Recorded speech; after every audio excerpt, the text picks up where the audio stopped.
Andrew walked briskly through the night streets of the city where his childhood and youth had passed. His heart was beating like a caged bird.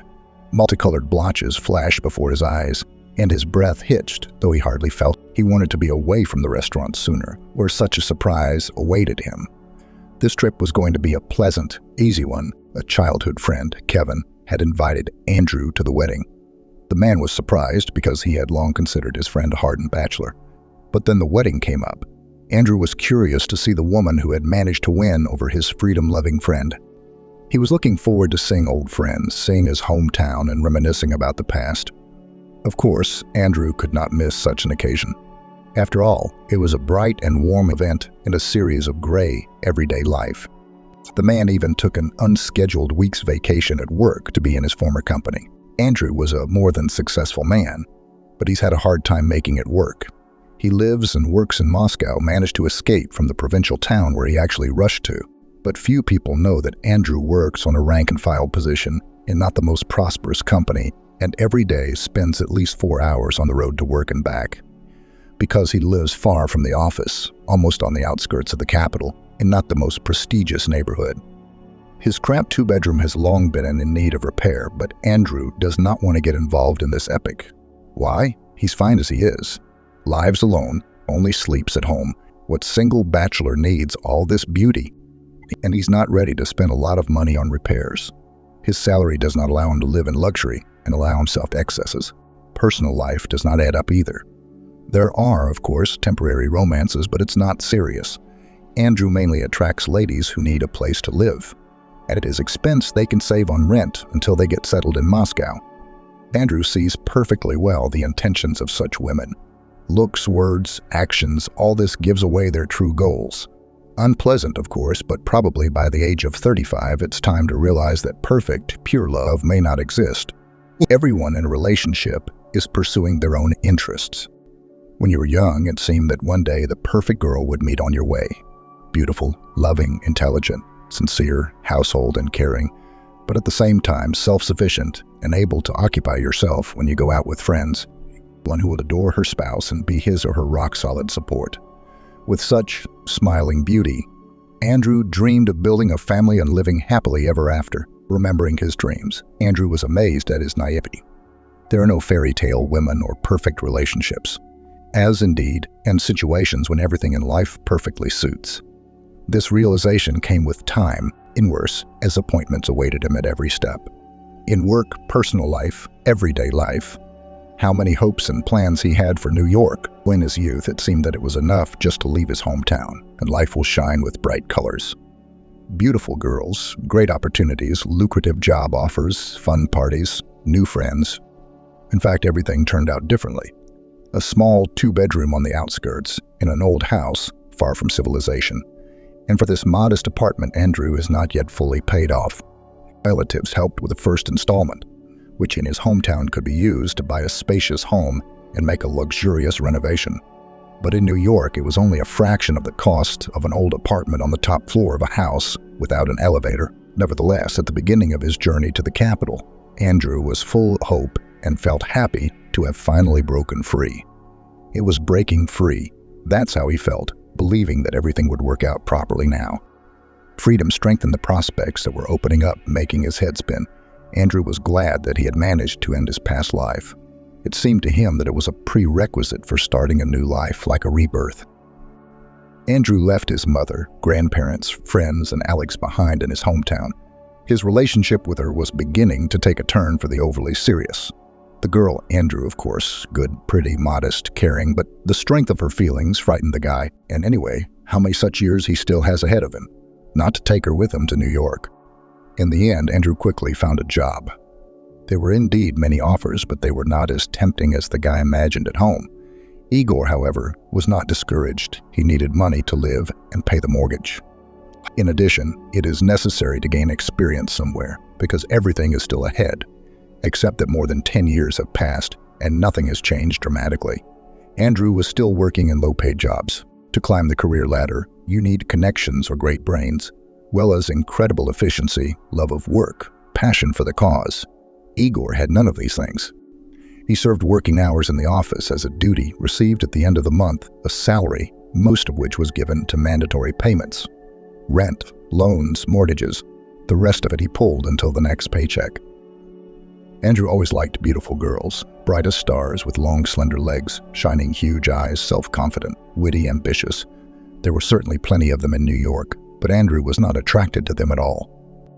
What could attract a young beauty to a dull office plankton, living from paycheck to paycheck? What could he offer such girls? Back in his own town, Andrew had once been an eligible suitor, the grandson of the head doctor of the local hospital, a student at a prestigious university. He felt he was the best of the best there. He had a lot of friends. Girls were looking at him, but Andrew always dreamed of more. He dreamed of the big city, thought he was worthy of a much better and brighter life than the one he had in his hometown. Andrew often spoke contemptuously about life in the province, called his small homeland collective farms and swamps. He assured me that he would never stay here. But he didn't. What's the use? What did he accomplish? First of all, Andrew's years in the capital have made him a liability in the form of loans. It's going to take him a long time to pay them off, and the salary in New York is still much higher than in a small town. Andrew realized that if he returned home, he would not get out of debt, and there was no one to help him now. His grandfather used to be an upstanding man, a respected and well-known man in the city, head doctor of the local hospital, but now he is on a well-deserved retirement. Sick, old, weak grandfather himself requires attention and care. And secondly, well, how is it possible to return after Andrew assured his friends that life in a small town is not for him? After scornful words about his small homeland. Okay, let's be honest. After bragging to his acquaintances, to admit to the whole city his failure and failure to admit his own insignificance, well, no, Andrew could not do that. Especially in the eyes of his old friends and relatives, Andrew was quite a successful and established guy. He lives in Moscow in his own apartment, works as an economist. The man diligently created an image of a man who was very satisfied with his life. Even in social networks, he put up photos which, in his opinion, supported the status of a... It is funny, of course, but sometimes the owner of the firm where Andrew worked organized corporate parties for employees. And on Andrew's page, after such festivities, appeared photos from luxurious restaurants. Once Andrew's colleague came to work in an expensive foreign car rented from his brother. Andrew took selfies behind the wheel of the car and posted the photo in his profile that evening, laughing at himself. That sort of thing. Andrew was making it look like he had a life he never had. And he was getting tons of likes and comments from people he knew from the town. They were convinced that Andrew had it all worked out. The ambitious plans of his youth had come true, and Andrew was happy with that. But at least in the minds of his friends and relatives, he would be so successful and happy. Andrew grew up without a father. His mother gave birth to him, as they call it, for herself. Or to put it more simply and honestly, she fattened him up. Andrew was the fruit of a banal resort romance student and a young man who introduced himself as the owner of a small business. Who really was his father, Andrew did not know and believed that now he will never know. This man, he does not even suspect the existence of his son, and, of course, has probably already forgotten about the affair that happened so many years ago, or maybe he's not even alive at all. And then there's the mother. She knew nothing about her resort lover. It's simple. His mother did not plan a serious relationship with him. That's why she was not interested in the details of his life. She certainly didn't ask for his address and passport. She just wanted to have fun. She found herself away from the control and custody of strict parents, and in the end, it all turned out like this. Andrew was an unplanned but beloved child. His grandparents insisted that their daughter give birth. Even though she kind of wanted an abortion, Andrew suspected it was his grandfather who kept him alive. Grandfather, after all, he is so authoritative, reliable, correct, and it is very difficult to argue with him. It must have been hard for him to accept the fact that his daughter had fathered a child out of wedlock. And yet the grandfather coped and made such an important decision for the whole family. The grandfather's reward was a grandson. He had dreamed of a son all his life, but in the end he got 2 daughters. The older of them gave her father 2 wonderful granddaughters, but the youngest made the most pleasant and long-awaited surprise gave birth, finally, to a boy. Andrew's childhood was bright and happy. He was surrounded by loving relatives. His mother, however, much attention to her son did not pay. She was working or trying to organize her personal life, but Andrew still felt her love. His mother often gave him toys, took him to amusement rides or to the movies. She was a celebratory person, cheerful, energetic, full of ideas and plans. His mother charged her son with optimism and love of life, and his grandparents loved him. Andrew later realized that his grandmother felt very sorry for him. But how can a boy grow up without a father? And his mother doesn't do much with him. He just shows up once in a while like a ray of light and then disappears again.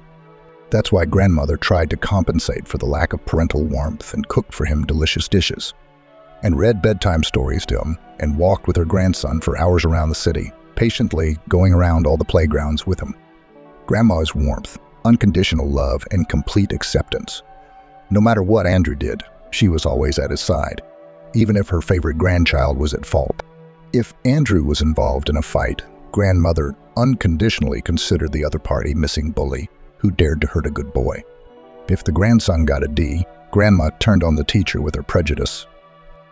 Andrew loved grandma too. It was nice to know that there was such a person in the world for whom the light in the window, the best, the most beautiful and smart. Andrew had a different relationship with his grandfather. He did not particularly encourage dabbling. He could shout at his grandson and even give him an easy backhand under the wailing and groaning of his wife. Grandfather set limits, and that was good too, because it paradoxically gave Andrew a sense of security. Grandfather was solid as a rock. His words carried weight. He often had heart-to-heart talks with his grandson on a variety of topics: friendship, love, studies, plans for life. Grandfather had such conversations with Andrew from an early age, and the boy loved these moments. And grandfather often took his grandson to work with him. There, the boy saw how respectfully other people treated his grandfather and felt proud of his relative. Andrew realized that his grandfather was doing a very important job and doing it well. People are grateful to him. Grandpa took his grandson fishing and into the woods, and sometimes they spent the whole day in the garage, going through the insides of an old car. Andrew suspected that his grandfather could have bought a newer car, but apparently the faithful iron horse was dear to him as a memory.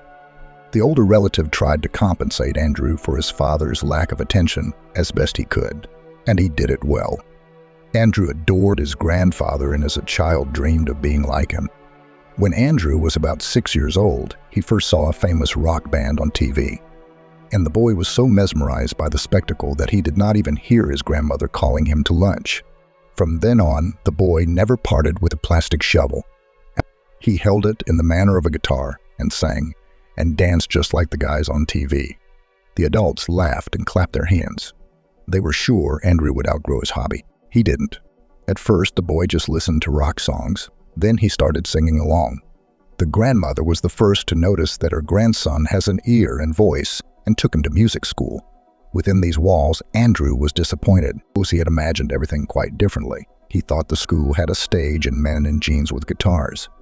But the boy sat down at the piano and forced to learn boring scales. It was unbearable. Andrew hated school after the first 2 or 3 lessons. Like grandmother, always soft and pliable, suddenly showed firmness. She intended to make a musician out of her grandson, as his teacher assured the woman that the boy has talent and Andrew's sense of rhythm is innate. It turned out that Andrew's ear is marvelous. But laziness, according to the teacher, spoiled everything. Grandmother did not want to ruin Andrew's talent, so she forced him for 3 years to go to the hated music school. And then the boy still rambled and, not without the support of his grandfather, left the dismal institution. His grandmother regretted it for a long time about his behavior. She had already seen her grandson in dreams on the posters decorating the city about the arrival of the great pianist. But this was not the scene Andrew had dreamed of. Grandfather, who saw and understood everything, gave his grandson a real beautiful guitar for the new year. And Andrew somehow slowly learned to pick up melodies. Something looked at his favorite performers, to something himself reached, and he practiced diligently with a self-study book. Without many-weight, such studies. Without many-weight instruction, unnecessary lessons like solfeggio and literature, compulsory in exams. Now the boy spent hours in his room choosing compositions, and it worked. His father must have been musical, his grandmother sometimes said. "We've got a bear in our family. This one's a talent. You can see it in him." Andrew liked to imagine that his father was one of those rock musicians who packed million-dollar stadiums. He even looked for similarities between himself and the rock stars popular at the time. and he managed to find it. Once at school, Andrew studied not that very well, but without failures. His mother and grandmother initially dreamed that Andrew will follow in the footsteps of his grandfather, become a doctor. But by middle school, it became clear that the boy does not have the necessary aptitudes and abilities. Grandfather did not worry about it at all. He believed that everyone has his own way, and the task of adult relatives is to help the child to determine the future, to recognize his talent, which can later turn into a profession. None of the adults took his guitar playing seriously. That's why one day at the family council it was decided that Andrew would become an economics student. Why? The profession is promising, monetary, the very thing for a guy. Andrew didn't mind, simply because he himself had no ambitions and plans for the future. An economist is an economist sounds kind of good. It's better to study at university than to go to the army. And in general, student life seemed to Andrew something like an endless holiday, a party, new friends and girlfriends. I can't wait. Andrew liked it at university. There seemed to be less control at once. It seemed that all the relatives suddenly recognized the only grandson and son as an adult. Grandfather even began to give more money for pocket money. Beautiful. Everything was exactly as Andrew had imagined. Parties, hanging out in rented apartments with visiting students, going to nightclubs. That's where the guy's guitar skills came in handy. It was great to sit in someone's kitchen and sing funny or even hooligan songs. Andrew, guitarist, was always the center of attention and was very proud of himself. Girls began to look at him, a good-looking, cheerful guy from a good family. At school, Andrew was somehow not distinguished by popularity, but at the university suddenly became an enviable groom. Of course, the guy took full advantage of this, had affairs, enjoyed his youth and freedom. Once, walking through the night city, a group of friends led by Andrew was in a rock bar. The guy did not realize that in his town there is such an institution. The bar was located in the basement of one of the houses in the center of the city. Unremarkable sign, minimal advertising. But inside it was a real treasure. Several not too spacious, cozy rooms with soft, comfortable chairs and photos of rock musicians on the walls, a long counter with high chairs and a stage with a microphone in the largest of the rooms. Local musicians and bands and soloists performed there every night. They played and sang both well-known songs and compositions of their own composition. Some kind of special atmosphere reigned here. The old-timers of the bar seemed to have known each other for a long time and formed a single, coherent organism. Andrew immediately wanted to become a part of it. This was the very element he dreamed of immersing himself in. From that moment on, Andrew became a frequent guest of the bar. He, catching his breath, watched the musicians' performances and then applauded them, making his palms literally burn with zeal. Together with everyone, the guy sang along with the performers, sometimes even allowed himself to dance, depending on the mood and atmosphere. Gradually, Andrew became like a native in the bar. He made friends with the musicians, and sometimes he was even invited on stage to perform between numbers, playing for the customers.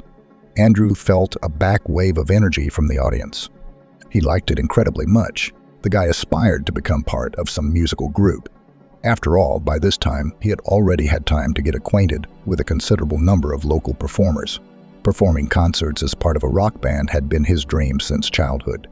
But there were no offers of cooperation, and when Andrew himself tried to offer his services, he was always very politely and tactfully declined so as not to hurt his feelings. It seems that Andrew lacked some defining quality to realize his dream. Perhaps charisma, talent, or all at once. He had to accept the situation. But the musicians of the bar were still idols in his eyes, unattainable heights. He liked to be among them, to listen to their conversations, to help with preparation for performances. And it was in this bar that he met Alex. Andrew still remembered that evening, the last days of May, the time of university credits. As always, he was struggling because of his carelessness. During the whole semester, he neglected his studies, and on the eve of the session, he urgently began to try to catch up, to teach, to pay for retakes, and even to work off some debts. The teacher of economic theory agreed to give admission to the session to careless students in exchange for the repair of his classroom. Andrew single-handedly spent an entire day doing this work. The unaccustomed physical labor left him with aching legs and back. But the credit book now bore the precious, much-needed instructor's signature. After a hard day, Andrew decided to relax in his favorite rock bar. He went there finding himself alone. All his friends were busy. Someone went on a date because it was Friday. Someone was studying hard for a test, but Andrew wasn't upset.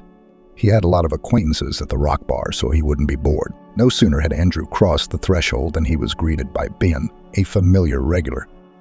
He and a couple of friends occupied a corner table in the so-called sand room. Andrew gladly joined them, whilst the evening in the company of friends promised to be rich. Talking, joking, exploring the depths of life. However, everything changed with the appearance of Alex in the hall. A short, thin girl was dressed in a waitress uniform. Black short shorts, the same black t-shirt, a long gray apron, and a name tag on her chest. Her long brown hair was gathered into a high ponytail, and her face was adorned with a minimum of makeup. Indeed, she didn't need it. Black, widely spaced eyebrows, long eyelashes of the same color, peachy skin, and eyes of an unimaginable light turquoise color. It was this unusual combination of colors that caught Andrew's attention. "That's the new waitress. Just started yesterday," Ben mumbled, noticing Andrew's gaze. "Cute, I agree." Andrew nodded absent-mindedly. All his thoughts turned to the new waitress. He couldn't figure out what it was about her that had caught his eye. Yes, she was pretty, but he had met prettier girls. Some might say that she was too thin, as they say there's nothing to fight with. But Andrew didn't care about that. His eyes couldn't take his eyes off her. He couldn't tear himself away from her smile. It was radiant, yet humble, imbued with warmth. That smile lit up her face, making it even more attractive. It seemed to Andrew that he wanted to see that smile always. Moreover, he longed to be the one who caused it. He had never had that feeling before. That night, Andrew didn't find the courage to talk to the girl. It was not like him, because lately, the guy had been actively socializing and making new acquaintances. At school, he was really withdrawn and uncommunicative, but with the passage of time, everything changed. Now he had a pretty good experience in socializing. Still, when he was around a new waitress, he felt insecure again and became unusually quiet. One day, Andrew gathered all his courage and came to the bar with the sole purpose of talking to Alex. That night, he came alone, without his friends, to whom he had taken himself to indulge in a quick state of economy class. Alex seemed tired or sad. At that moment, one of the visitors, not a regular guest but a casual passerby, expressed his displeasure. He complained that Alex had brought the wrong beer he had ordered, which caused him to complain loudly. The guest insisted on his own, refusing to accept the drink he ordered. In this situation, Alex looked confused. After all, she was now to return the drink, which was certainly unpleasant to admit in front of the receptionist. When "Lady, put that beer on my tab," Andrew stepped in, to Alex's relief. "And for this young man, bring what he ordered and paid for." Alex gave Andrew a grateful smile that warmed his heart. He was happy to help the girl and support her in some way. That evening, although they couldn't talk much because of the influx of guests, Andrew and Alex exchanged jokes and smiles. Something special was brewing between them, and the guy could feel it. Alex was not indifferent to Andrew either, and it was adorable. Unfortunately, the hectic work on the weekend left no time for talking because the waitress was too busy. When the end of the shift came, Andrew waited for Alex and offered to walk her home. It turned out that she lived only a couple of blocks away from the bar. The young people, holding hands, walked slowly through the busy city streets. They felt happy and peaceful at this quiet evening hour. They were silent at first, and it was not a tense, oppressive silence, but relaxed and calm. Neither Alex nor Andrew felt a shadow of embarrassment or awkwardness. Then suddenly, both of them started talking. At first, they discussed the previous evening and the performance of a local rock band, which consisted of high school graduates. Alex and Andrew agreed that the young musicians had everything ahead of them if they continued in the same vein. Finally, Andrew ventured into a more personal conversation. "Hey, do you have someone?" he asked. "No, I'm single." Alex answered quickly. "And you?" Andrew couldn't answer this question unequivocally. He always had meetings, and now he, you could say, was dating a girl from the parallel group. A few dates had already taken place, but for Alex's sake, he wouldn't hesitate to give up all of them. Andrew was more and more attracted to this girl. "Tell me about yourself, please," he asked. "I want to get to know you better." For Andrew, it was a period of unknown sensations. He was happy and confused at the same time. Alex told about her life simply and sincerely. The manner of her speech, the calm and gentle timbre of her voice, the expression of her face, all this attracted Andrew incredibly. He liked everything about her, absolutely everything. It turned out that Alex was born and grew up in a village, almost 100 kilometers away from here. This cozy and quiet corner was not at all adapted to the life of young people. After finishing 9 grades, Alex went to the nearest city for she entered a teacher's college. The choice of the profession of a teacher of junior classes happened not by the call of the heart, but because of the need to make a choice. After receiving her diploma, she tried to get a job in her specialty, but after a few months she realized pedagogy is not her way. Alex shared her memories. I could not convey to these little people how to solve examples or write essays, although I can do it all perfectly well. But I couldn't teach and interest the kids. It's one thing to study in college and another to practice. It's heaven and earth. Alex didn't want to take on such responsibility, afraid to let the children down, to discourage them from learning. So she quit. She then worked for a while in a private developmental center. A young, pretty girl with a pedagogical education was welcomed with open arms. It was quite different from school. Here, it was not so scary to make a mistake or fail, and I always liked to take care of the kids myself. But then the center went bankrupt and closed. Alex found herself on the street. So I saw an ad for a waitress in a bar. So I answered it. "I'm so glad your center closed," Andrew admitted. "Because if it hadn't, we never would have met." Andrew and Alex began dating. Quiet, modest Alex with a dazzling smile and short stare finally won the young man's heart. And she herself, Andrew saw, felt, sensed it. Alex loved him with all her heart, with all her soul. She did everything to make Egior feel happy around her, even to the detriment of his desires and leisure. Andrew moved into Alex's rented apartment very quickly. They started living together. Andrew's relatives were not too happy with this fact, but what could they do? Andrew was already a very mature guy. What he wants to do, he does. Andrew was finishing his studies at the university. Alex was still working as a waitress. Her salary, his scholarship, plus monthly financial support from relatives made it so that there was enough money for the young people. Andrew next to Alex rested his soul. He felt that this girl accepted him with all his shortcomings. Moreover, she even liked these disadvantages, seeing in them, paradoxically, pluses. What eyes did Lyra look at him with what attention she caught his every word, and how many compliments Igor received when he played for his girlfriend on the guitar and sang to her. Next to Alex, Andrew felt like someone incredibly necessary, important, successful, almost perfect. It was very pleasant. And then Andrew didn't understand why. Everything started to change. Not all at once, but slowly, gradually. At first, Alex's care stopped warming his soul. Andrew somehow got used to her adoration, and Alex made him his favorite toast for breakfast, tried to please him with something special for dinner. And somehow it happened that the guy started to take it all as a norm. Alex didn't evoke the same feelings in him anymore. Admiration, interest, all of that disappeared. At first, Alex seemed a mystery to Andrew, so beautiful, quiet, modest. But her eyes gave away her bright nature. It's an exciting combination. But in time, the guy found out that there was nothing so special about Alex, an ordinary girl, even boring a little. Andrew, on the other hand, has always been attracted to extraordinary personalities. He was afraid of mediocrity, grayness, ordinariness. He even had his own idol, Samuel. He was about 10 years older than Andrew. By the way, Samuel had graduated from the same school Andrew had gone to. But to go to vocational school, where the road lay the road of most third graders in those years, the guy did not. He formed his own band and rushed to New York. There Samuel made a dizzying career. No, he didn't become a star of the first magnitude, but he still gained a certain fame. His rock band songs were played on the radio. The musicians gave concerts all over the country and even had their own army of fans. Samuel possessed a sharp mind and mad charisma. Andrew knew him personally. Samuel often came to their town because his parents lived here, and every time he went to the rock bar, where he was always a favorite guest, talking to old friends, listening to local musicians. Everyone here knew Samuel and loved him. Andrew considered himself a fan. He liked everything about the man. The open smile, the way he talked, the steady gaze. Samuel had amazing eyes, sad and thoughtful. He seemed to see through everyone he talked to with those eyes. Andrew wanted to be like Samuel. He even tried to imitate him, but he quickly realized that he couldn't do it. Samuel was a unique product, a star, a soloist, a leader.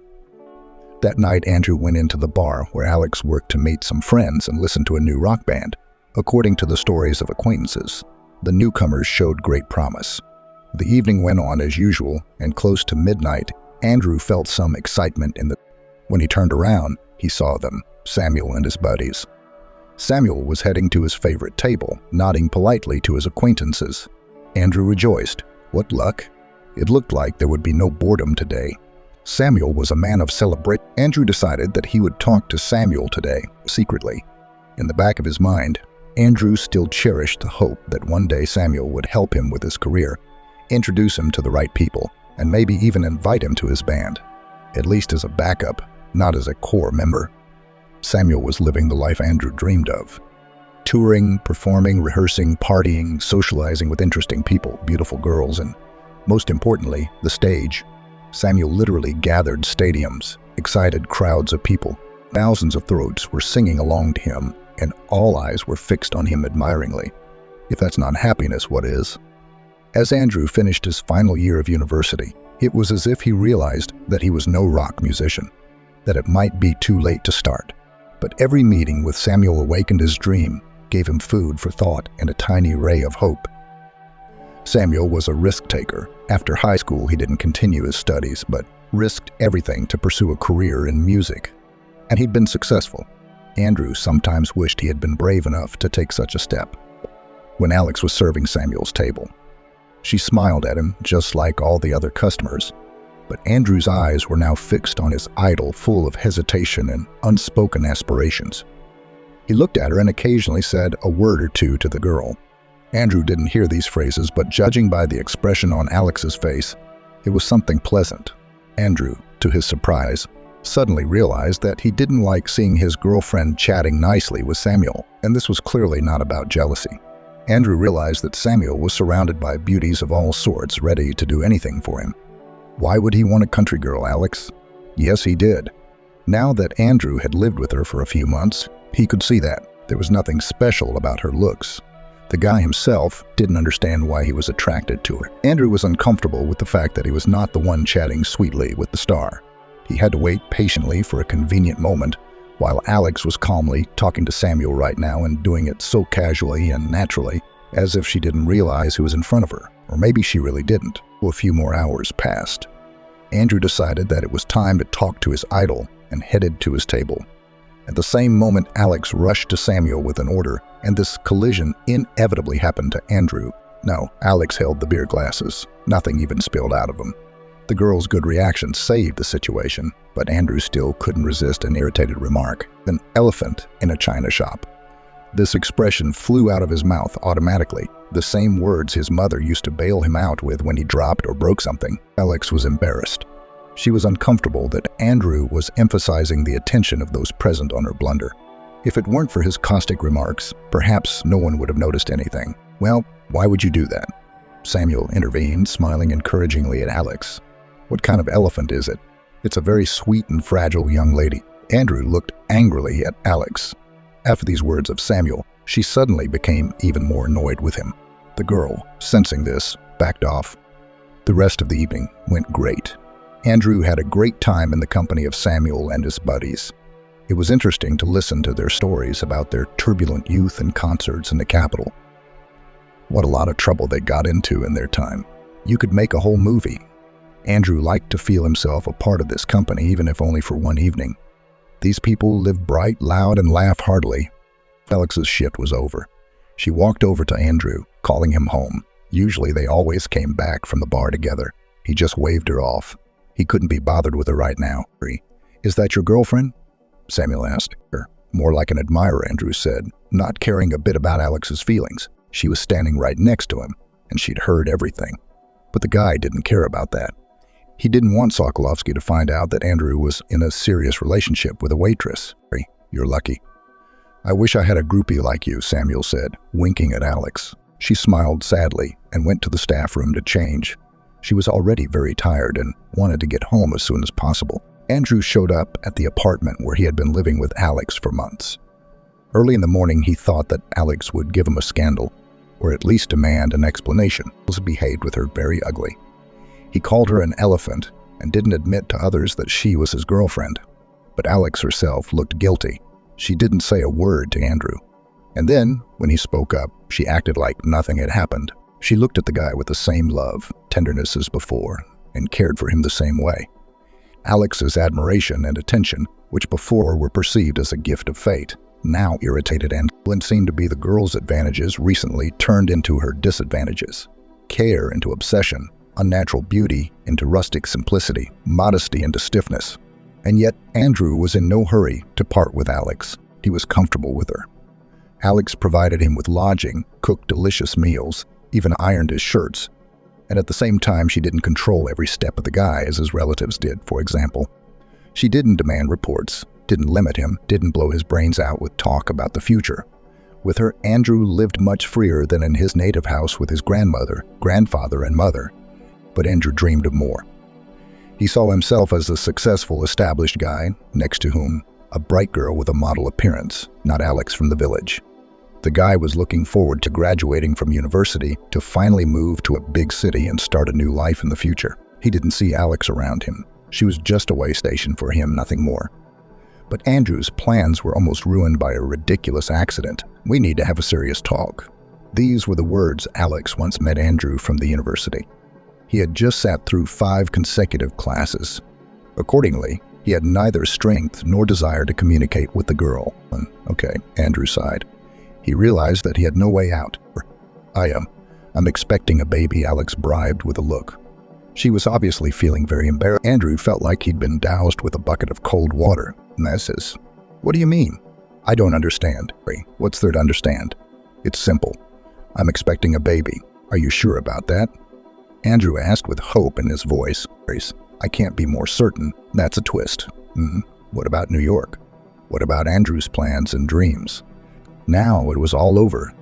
Andrew tried to talk Alex into terminating the pregnancy. He told her it was too soon for them to be parents. A baby needs a grown-up mom and dad, and they're just kids. I'm not ready. The boy honestly admitted. What kind of father am I? I haven't even finished university yet. I understand everything. Alex sighed heavily. You don't have to worry. The girl looked so unhappy, so confused. And how could she be alone? Andrew knew perfectly well that Lyra couldn't handle it. He also knew that he wouldn't leave her now, or rather, he wouldn't abandon his child. Ever since he was a child, he had heard unflattering things about his own father. This man could not have known about his son's existence at all, and still turned out to be a scoundrel for not taking part in his upbringing. His grandfather, mother, grandmother, all together they managed to firmly hammer into Andrew's head a simple rule. You cannot abandon their children under any circumstances. Anyone who does so is unworthy of respect, love, and a happy life. It's the gravest sin a man can commit. And now Andrew finds himself in almost the same situation as his father once was. He is pregnant with a girl with whom he was just having fun, not planning a serious relationship. Only unlike his father, Andrew will not be able to dissolve in the vast expanse of his homeland, and he will not escape the consequences. No, of course, Alex won't go after him. She's not lying when she says that she's going to raise the child alone. But Andrew's conscience won't allow him to remove himself from the situation. Well then, we'll get ready for the wedding. Andrew sighed and squeezed out a semblance of a smile. Well, now we can't keep water in a sieve. We'll have to adapt to new circumstances. If you think about it, Alex wasn't the only one to blame for the situation. He, Andrew, had a part in it. Alex, of course, is not the limit of his dreams, but it is possible to live with her. She's economical, quiet, caring. Probably a good mother, too. And New York? It can wait. It's not going anywhere. Andrew's going to get his way. The boy honestly tried to console himself with these thoughts. So what if it's a baby? The main thing is that it should be born in marriage. Decency will be observed. And then you can get a divorce. And realize the old plans. You'll have to pay alimony for 18 years. But that's no problem. Andrew will have such an income that these mandatory deductions will not do him any good. Alex put her arms around Andrew, pressed herself against him. I knew you were reliable and that you could be trusted. Earlier such words filled Andrew with energy and joy. But now, hearing them from Alex, the guy felt only heaviness. Instead of being happy about her trust, Andrew felt as if he had an anchor tied to his leg. He remained silent. Andrew introduced Alex to the in-laws. It was inevitable because of the upcoming wedding. Alex easily won their hearts, especially her grandmother, who never tired of repeating that Andrew was extremely lucky. But the more people around him rejoiced at the upcoming event, the more he felt trapped. His dreams and plans for a new life somewhere far away from here seemed shattered. All because of Alex, because of this unexpected pregnancy and imminent wedding. Now that he had finally received his cherished diploma, instead of striving for new horizons, he found himself bound by circumstances here in this small town. Alex was still working at the bar, and Andrew had decided to take a short vacation after his studies. He knew he had the responsibility of supporting a family ahead of him when Alex went on maternity leave. He reasoned that he was entitled to a short break before a new phase in his life. At the rock bar, where he now spent more and more time with friends, Andrew looked enviously at the young musicians. He realized that many of them could stay in this forgotten town forever, and some, like Samuel, had great futures ahead of them. Watching them, Andrew realized that he could have done things differently with his life. A man only lives once, and he doesn't have time for unloved causes and people. But commitment seemed to hold him captive like a snare. In the back of his mind, he wanted to scream in despair, seeing his prospects in life not working out the way he wanted it to. But his friends did not guess anything. Andrew skillfully hid his true feelings. They thought the guy was just a little nervous about getting married and having a baby. That's normal. Andrew didn't try to change their minds, suffering alone and desperately hoping that things could still catch up, not now, later, in a couple years. His plans weren't overridden, just put on hold for the time being. As long as this swamp doesn't swallow it up. It was on one of those nights at the bar, when Alex stayed home and Andrew enjoyed some freedom, that he met Scarlett.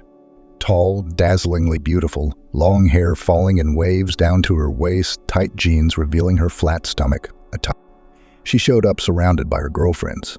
They were also pretty girls, but all their virtues paled against Jean's beauty. Andrew hadn't taken his eyes off her since she appeared in the hall. He was not the only one, by the way. His friends had already left, but Andrew was still sitting at the table, drinking beer and watching. He liked everything about her. Her smile, her loud laughter, her gestures. Scarlett was clearly a leader among her friends, and in general in life, it seems. The girl caught Andrew's eye a couple of times, and then a small miracle happened. She invited him to her table. Most of her friends had already left by that time. 2 silent girls remained, who did not interfere with the conversation between Scarlett and Andrew. In the course of the conversation, it became clear that the young men had much in common. Scarlett was a couple years younger than Andrew and had also been raised without a father. Grandmother and mother insisted that the girl after school entered the law school of the local university, and Scarlett herself, as long as she can remember, dreamed of becoming an actress. She was attracted to the stage, creative environment, metropolitan life. "You're really going to be a great actress," Andrew assured the new acquaintance sincerely. "With that kind of appearance, terrific. You'll have directors fighting over you." "Thank you." Scarlett smiled without the slightest embarrassment. "I think so too. But I wasn't ready to argue with my mom and grandma at that age. Not like now." Scarlett had listened to her older female relatives at first, and then as she grew older and stronger, she declared that she was an adult and would no longer allow herself to be manipulated and in charge of her own life. "Anyway, today I picked up my documents from uni. I'm not going back there again. In a couple of days, the train, and I'll leave for New York forever. Even if I don't become an actress, I'm not coming back here again." Andrew looked admiringly at the girl. How wonderful she is. Scarlett, unlike him, didn't betray her dream despite external pressure. She wasn't afraid to drop out of college and go to Newark into the unknown. She's like Samuel in that way, and Scarlett is bound to win. With that kind of looks, character, and assertiveness next to this girl, Andrew suddenly thought himself worthless and cowardly. But this unpleasant feeling did not last long because Scarlett suddenly kissed Andrew. Andrew was dizzy with surprise. Is this for real? Such an amazing girl liked him? "You're awesome," Andrew informed Scarlett, pulling her slightly away. Huge brown eyes resembled 2 dark eyes. Someone could so easily drown in them. "Why don't you keep me company? Come with me to New York. It feels like you're cramped in this city too. It'll be easier on the 2 of us." Andrew was dumbfounded and stared at his beautiful interlocutor. She sensed him so subtly, knew everything about him at once. "That's amazing." "Yes, of course," he nodded. "I'm with you." The moment Andrew said it, he genuinely thought he'd deal with problems like Alex and the wedding. He'd figure something out later. Well, he couldn't say no to such an amazing girl. Andrew might never meet another girl like her again. Probably never, because there's definitely no one else like her. That night, Andrew left the rock bar with Scarlett. She was driving her own old foreign car that her grandfather had given her for going to law school. Scarlett drove the car delightfully, beautifully. Andrew admired her confident movements and slim profile all the way. And now they were outside the city, in some deserted field, a deserted place. Scarlett stopped the engine, turned to Andrew and smiled. How could they resist? They met the dawn, lying in each other's arms on the sprawled-out seats. But that moment Andrew had no doubt.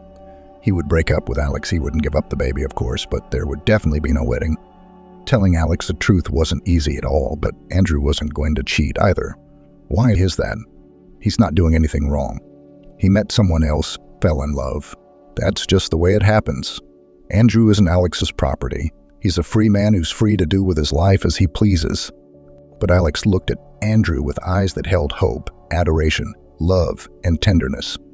Looking into those devoted eyes, it was hard to tell the truth. Andrew felt like the ultimate scoundrel as he directly shared the news with his ex-fiancée.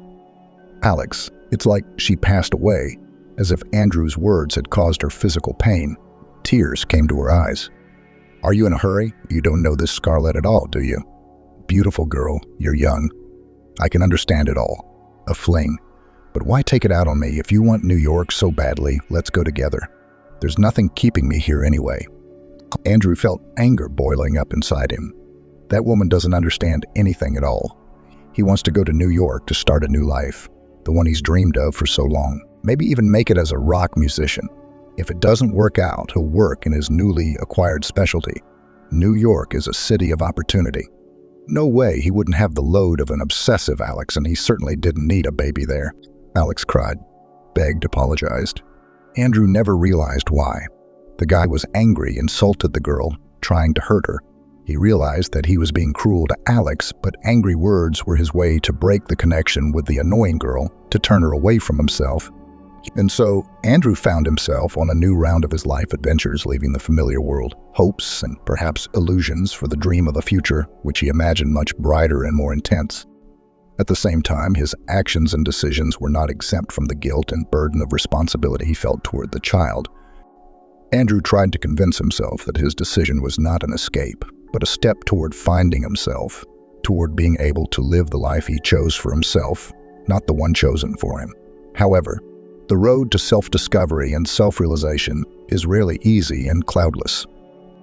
He had to go through trials and possible loneliness, being away from his familiar surroundings, from the sometimes heartwarming comfort of home, relationships in which, despite conflicts and disappointments, there were moments of sincerity and warmth. And the journey into the unknown with Scarlett was full of expectations and hopes. Common dreams and goals brought them together. But only time would tell if they would be able to pass all the obstacles together, if they would retain the strength and devotion to each other that seemed so obvious and unshakable at the beginning of their journey together. Imagining what will become of his life in a few years is a kind of mental test for Andrew, a test of maturity and the ability to take responsibility not only for his own life, but also for those he leaves behind.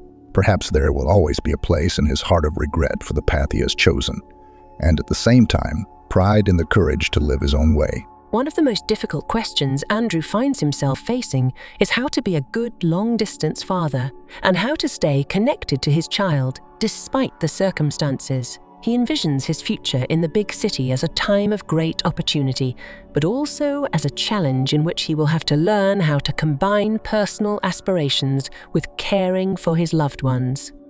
Andrew leaves behind not only the past, but also a piece of his heart, with the hope that in time he can find a way to reconnect with its inhabitants without losing himself and his dreams. The grandfather put aside a tidy sum of money for his grandson's account each year. It was, in his opinion, the necessary startup capital for every man. And now, when this money was needed, it came in handy. With this money, Andrew was able to rent an apartment for himself and Scarlett. They lived on it for the first time, while they still had to find a job. His grandfather, grandmother, and mother constantly sought to contact Andrew. They were probably anxious to express their dissatisfaction with his decision. It seemed to them that they could somehow influence the situation, maybe even force him to return home. However, the young man ignored these attempts at communication. He explained everything to his relatives in a letter and preferred not to have any conversations with them until they were calmer. Time will sort things out. After I get a job and get settled, I'll have a chance to do something nice for them. We'll talk then, Andrew reasoned. Scarlett thought Andrew was doing the right thing. Often parents and relatives, without even realizing it, put obstacles in our way. They try to force us to live according to their ideas, to conform us to their expectations. But we are not their property. Each of us has the right to make our own lives. Andrew fully supported Scarlett's every word. Unfortunately, their relationship didn't last long. Soon Scarlett found a rich sponsor in the capital and immediately left Andrew for him. Such a betrayal caused Andrew great pain. He was sure that he had found his only one who understood him like no one else. It seemed to him that together they could overcome all difficulties. But that's not what happened. Nevertheless, it was impossible to give up. It was necessary to take measures to settle in a new place and find a better paid job. Coming back was out of the question. After a month and a half of fruitless searching, Andrew finally got lucky. He was hired as a junior economist in a company that, although not particularly successful, had stability. The guy took it as the start of his way to a successful and prosperous life. However, more than 10 years have passed, and there were no significant changes. Andrew still occupied not the most prestigious position and practically did not move up the career ladder. Prospects seemed rather dim. Nevertheless, when he got the job, he still called his mother, ready for a serious conversation. He expected reproaches and possible demands to return, but his mother's reaction was unexpected. She wondered how he could have done this, not only to them, but to Alex. His relations were predictable, but his mother's next words shocked Andrew. Alex was so distraught over the alleged betrayal that she lost her baby, ended up in the hospital. She was barely saved. And then Andrew learned that calls had been made to inform him of Alex's condition, but he had never answered. This news stunned him. Despite everything, learning about the loss of his child did not make him feel relieved. On the contrary, it triggered a painful mixture of feelings: disappointment, pain, and longing. Strangely enough, Andrew was able to get through it. Now it seemed to him that it was even easier to turn the page and start life anew. Andrew worked hard, saving money. His life was full of reports and traveling from the office to home. He had no time for entertainment, new acquaintances, and even less for relationships with girls. The guitar, which he once loved, was now covered in dust in the corner, as there was no time to play, and most importantly, no desire. After a couple of years, Andrew managed to take a mortgage on a small apartment in an old house in a remote area without repairs, but his own. Relatives helped with the down payment. The guy sincerely rejoiced at this achievement, believing that the beginning has been made. But again, time passed and nothing changed. Andrew lived in a tiny 2-bedroom on the outskirts of the capital, spending a lot of time on the road to work, pulled money from paycheck to paycheck, saved on everything, and only in social networks on his pages carefully created the image of a successful man. It seemed to be working out pretty well. Andrew knew that his friends and relatives from his hometown were watching him. Let them think that their fellow countrymen had succeeded. Andrew's personal life didn't work out. No, he had the occasional fling, but these ladies were all the same. They were from out of town like Scarlett. They needed a place to stay for a while. Andrew's apartment was used as a staging post. The man was well aware of that, and now he remembered Alex with longing and nostalgia. Her care, tenderness, love, sensitivity, attention, respect. Next to her, Andrew felt like a king. She gave him the feeling of wings behind his back. And the others, they were always just using Andrew. The man understood this perfectly well and agreed. Where could he go? Then, in his youth, Andrew thought that he would have many more like Alex. Only with the years he realized that strong feelings and sincerity in relationships, a great rarity, but nothing could be taken back. Andrew was very happy to receive a call from his old friend Kevin. They had been together since high school and until Andrew left for New York. Life, of course, divorced the buddies in different directions, but they were still connected by many things: warm memories, shared childhood, and youth. All this does not disappear without a trace. Now, it turns out Kevin has decided to settle down after all. He is about to have a wedding, and he invites to the celebration of a childhood friend who now lives in New York. But Will the Muscovite in his busy schedule will find time for an old friend. It's been ages since we've seen each other, and this is the occasion, Kevin said. This half-joking phrase has once again convinced Andrew that he is considered quite an accomplished and happy man. The social media activity was not in vain. Andrew had never visited his hometown in all those years. His mother, grandmother, and grandfather came to visit him several times. And Andrew, for some reason, he didn't feel like going, but now the situation had changed. The man suddenly felt that he was ready to see his small homeland again, to meet old friends, for whom he is a successful economist from the capital, to walk along the streets familiar from childhood, to look into a rock bar, to feel himself not a gray loser, but a capital guest who managed to get out of the wilderness. Of course I will, Kevin, he thought. Andrew arrived in his hometown in the late afternoon. He didn't take a cab, but decided to walk. Not much had changed here. The same dusty stretches of highway, the same sidewalks, the same lush greenery. Familiar streets, parks, squares surrounded him everywhere. A strange feeling swept over the man. He longed for his past self, young, full of plans and hopes. It seemed that he was not like the others. The others would stay in town, but he, Andrew, would become someone great like Samuel. A man the locals would be proud to know. But not everything works out the way he wanted. Sure, Andrew lives and works in New York, but it's not what he once dreamed of. True, the locals don't realize it. At least for 1 week, Andrew will be able to feel like the person he wanted to be when he was young, he thought. And that made him happy. The family greeted their son and grandson joyfully and warmly. They hadn't seen each other much lately. Grandmother and grandfather had become quite old, and once they had seemed energetic and all-powerful to Andrew. Time spares no one, and Mom was not the beautiful and young woman she used to be. Andrew felt sad at the thought that they were the only people on the entire planet who cared about him. He didn't even want to think about the days when they would be gone and he would be all alone. The next day, Andrew met Kevin and his fiancée at a cafe. Emma turned out to be a very pretty and pleasant woman. Kevin didn't let go of her hand. It was obvious that the friend was in love with his companion with all his heart. Under Emma's blouse, he could see a neat tummy. So that's it. Kevin is going to be a father soon. That's news, Andrew thought. He reflected on the fact that he'd have a teenage child by now if it weren't for, who knows, maybe if that baby had been born, Andrew would have come back from New York to him when he realized things weren't working out in the capital. Maybe he would have proposed to Alex and they would all have been together, living a big and friendly family. I wish I had realized then in my youth. Here it is. Happiness itself came into my hands, and I kept chasing the mythical crane in the sky. The friendly reunion went great. Andrew and Kevin were joined by their old buddies. They sat and discussed the details of their upcoming wedding and laughed a lot, just like when they were kids and young adults. Andrew's friends were all married, solid men. Some had grown a belly, some were beginning to gray. Grown family men, all just as fun as they used to be. Then Kevin and Emma went home, and Andrew and his friends went to an almost native rock bar.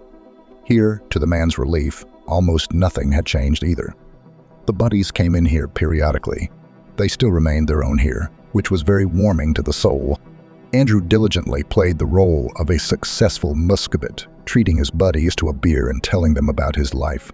He didn't lie, of course, but he presented the facts in such a way as to preserve the image of a man who had managed to realize the dream of his youth. "Well done, Andrew," declared the friend, clapping the man on the shoulder. "As he always said, when you were young, you'll achieve more. And here you have done it. We're all even a little jealous of you here." Andrew smiled at his friend and remained silent. If he knew exactly what he was jealous of, the next day was the wedding.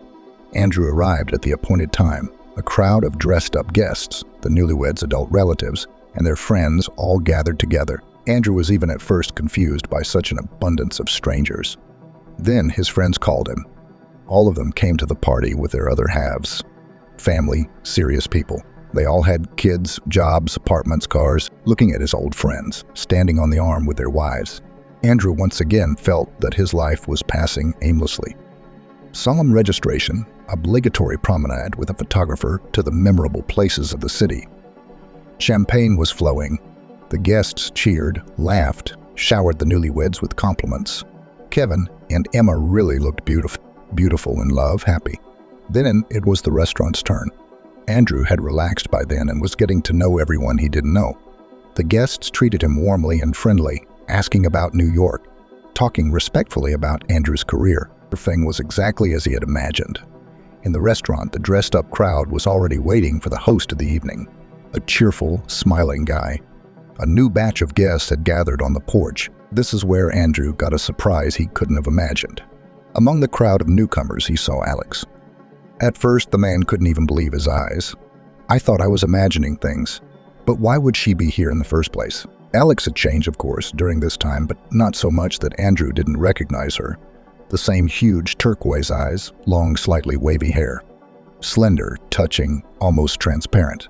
Only now there was a confidence in Alex's gaze that made her face even more attractive. Alex was wearing a flowing dress of a marvelous emerald shade, which suited her eyes so well.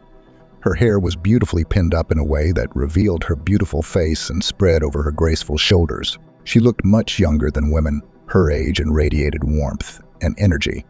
Andrew could feel it even from a distance. "Is that Alex?" Andrew turned to his buddy standing next to him. "What's she doing here?" "Alex. Kevin invited her," the buddy replied. Andrew grinned. He wasn't very helpful. At that moment, Alex noticed him too. Their eyes met, and Alex smiled. That beaming smile had a strange effect on Andrew. How could he forget this radiant, warm smile, illuminating her face with some special light? But, on the other hand, anger suddenly rose in his soul. For some unknown reason, he suddenly made her Alex, the culprit of his not-so-successful life. Alex, years ago, was just plain obsessive. She was annoying, demanding his attention, and unwilling to give him any freedom. It was from her that he had decided to leave for New York before he was fully ready to do so. Now he's decided it's all her fault. And now Andrew was forced to live a miserable existence, and Alex came to the wedding. So beautiful, successful, and confident, smiling at him with a sense of superiority. Andrew nodded dryly to Alex and hurried to disappear into the crowd. The festivities were not so pleasant now. From his seat, Andrew watched Alex having fun, easily talking to the guests, laughing and dancing. She apparently knew many people here, and them were asking her to dance. The young lady was undoubtedly a success. Strangely, she'd come to the wedding alone. Kevin invited her. Why would that be? Andrew's thoughts tried to find an explanation. From afar, it seemed to him that Alex's life had turned out well. She wore seemingly modest jewelry, inconspicuous earrings, and a thin necklace. But he was well aware of how much it cost. A fortune. The same could be said about the shoes, from a famous brand with a signature red sole. Alex didn't look like a resident of their town at all. She looked modest, but expensive and refined. Unlike the local ladies who liked to show themselves in all their glory for celebrations like weddings. Bright makeup, ostentatious clothes, elaborate hair, Alex stood out against their background, and it pissed Andrew off. It seemed to him that Alex looked at everyone from the level of his superiority, including him. Andrew wanted to bring Alex down to earth, showing her arrogance, and show her who she really was. A simple girl from the village, a former waitress, whom he had left years ago, not wanting to connect his life with a girl from the countryside. It seemed to him that he shouldn't act like an unchangeable queen here. After all, at this wedding, the couple's guest was him, Andrew, not her. He'd been waiting for the right moment. And now, at last, the moment had come.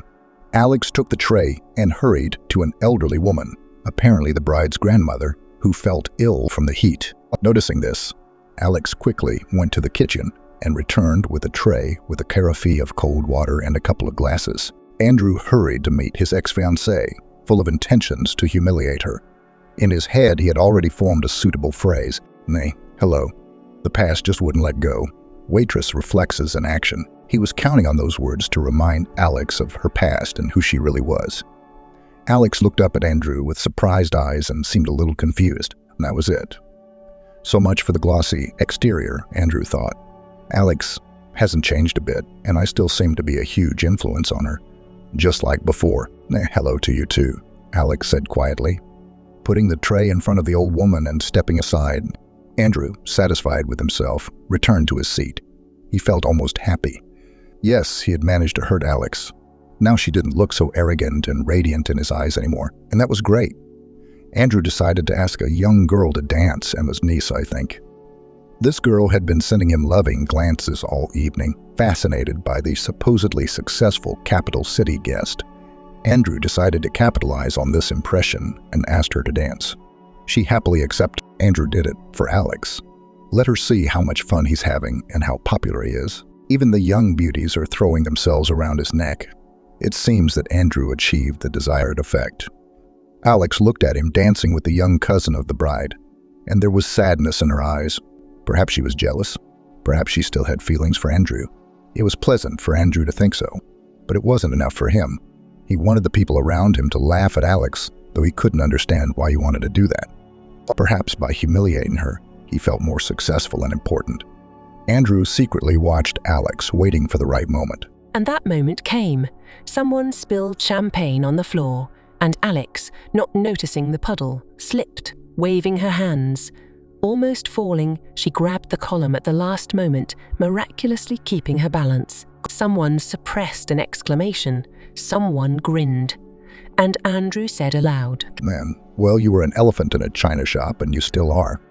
"Are you talking about the elephant in the china shop again?" A familiar voice suddenly sounded. Andrew shifted his gaze from Alex to the man who had appeared behind her back and saw Samuel in front of him. He had come into the restaurant unnoticed, probably only a couple minutes ago. Samuel, without taking his eyes off Andrew, walked over to Alex, helped her up, and put his arm around her waist. There was sadness on Alex's face. "That elephant in the china shop. Is that what you called her at the bar back then? Remember?" Samuel continued. Andrew nodded, though he couldn't recall that moment. "It was with that phrase of yours that my introduction to this wonderful girl began," Samuel said, smiling at Alex. "So, my many thanks to you. But don't say that to her again, or you'll have to deal with me." Samuel seemed to be joking. He was smiling as he said the phrase, but his eyes were dead serious. Stunned, Andrew returned to his seat. His lady, Emma's young cousin, sat down next to him and started chattering excitedly. Andrew didn't care for her. He was looking at Samuel, who was very gently supporting Alex by the hand. A crowd immediately gathered around them. Kevin was there too. Old acquaintances were drinking, joking, discussing something cheerfully. And Andrew couldn't bring himself to join them, even though he really wanted to. But he was too stunned, too lost. What was going on here? "I don't understand," he said at last. "What's Samuel doing here?" "These are Kevin's buddies. Kevin's known him since he was a kid. He's his idol," Andrew's young companion said. "Well, she was helpful. Surely this girl could give him some information." And Emma's cousin gladly told all she knew. It turns out that Samuel, who has already made quite a good career in New York, often visits his hometown. He has parents here who did not want to leave their small homeland, but also friends, of course. Samuel all this time continued to communicate with Kevin and his buddies. They often met at the rock bar. Andrew would have been in that hangout too if he hadn't left. So gradually, they all developed an almost friendly relationship. Alex. He met her at the same rock bar. They say that she was insulted by some guy right in front of Samuel. The girl shared the details. And it was because of that he paid attention to her. He liked her right away. Samuel fell in love with her, even wrote a lot of songs for her. In my opinion, these songs of his, which are for Alex, are the most beautiful. But Alex, I think she was in love with someone else at the time. She had some kind of unhappy love affair. Weird. Who could resist Samuel? This one was hoping, expecting something from her old boyfriend. He was said to have done her a bad turn, left her before the wedding, I think. So she was in a terrible state at the time. Emma said Alex was even in the hospital. I don't know what happened to her, but Andrew did. He knew why Alex was in the hospital, because she was so distressed. She'd lost her baby, their baby. Kevin and Emma told me. Alex didn't go back to work at the rock bar. She went to her family in the country, and Samuel found her, got her address from some people he knew and went. Samuel himself. It's such an amazing story. I never would have believed it could happen. Don't believe in fairy tales after that. Yeah, it's a really unique story. For some reason, Andrew was picturing it all very vividly. It was like watching a movie. Samuel goes to a rock bar every night hoping to meet the waitress who charmed him. Of course, he learned all he could about Alex from mutual acquaintances. Kevin and the other buddies all knew, of course, that Andrew had dumped Alex before the wedding and left for New York. The guys, they understood the friend, especially since he wasn't going to give up the baby, and even supported him. Approve of the deed. Well, anyone can fall out of love, but dreams should come true, Kevin said in a deep voice when he heard Andrew was leaving. Samuel saved Alex, pulled her out of the depths of despair. He was there for her during the most difficult time of her life. At first, Samuel came to her village every day. Every time, he'd pour himself out in a lovely way. Young Alex, says she, it's strange, but she didn't want to be with him. How is that possible? I can't imagine. Such a man, and she must have loved the old one. the one who left her on the eve of her wedding, but Samuel kept visiting her. It's so romantic. And of course, Alex melted, and they've been together ever since. What? They got married. Andrew saw a press report about Samuel's wedding, but there were no pictures of it online, and Samuel preferred to keep his private life private. Andrew had no idea that Samuel's wife was Alex. Alex, the woman he'd run away from years ago and still had feelings for. Why else would he suddenly have this strange desire to humiliate her in front of everyone? Yes, they got married. The wedding was here, by the way. Both of them didn't want to make a big fuss about it. It was a quiet, low-key affair. Then they flew to New York and live there now. They flew here to visit Samuel's parents for a couple days. Kevin found out about it and invited them to the wedding. Pretty cool, huh? Alex got here first. Samuel had some urgent business to attend to, but here he is. Really, they make a great couple. Andrew looked at Samuel and Alex. They were sitting at the other end of the table surrounded by guests. Samuel gently put his arm around his spouse's shoulders, and she put her hand on his knee. Idle, they really did look like a harmonious couple and looked simply gorgeous together. Andrew suddenly realized that he was the one who wanted to hug Alex and look into her eyes.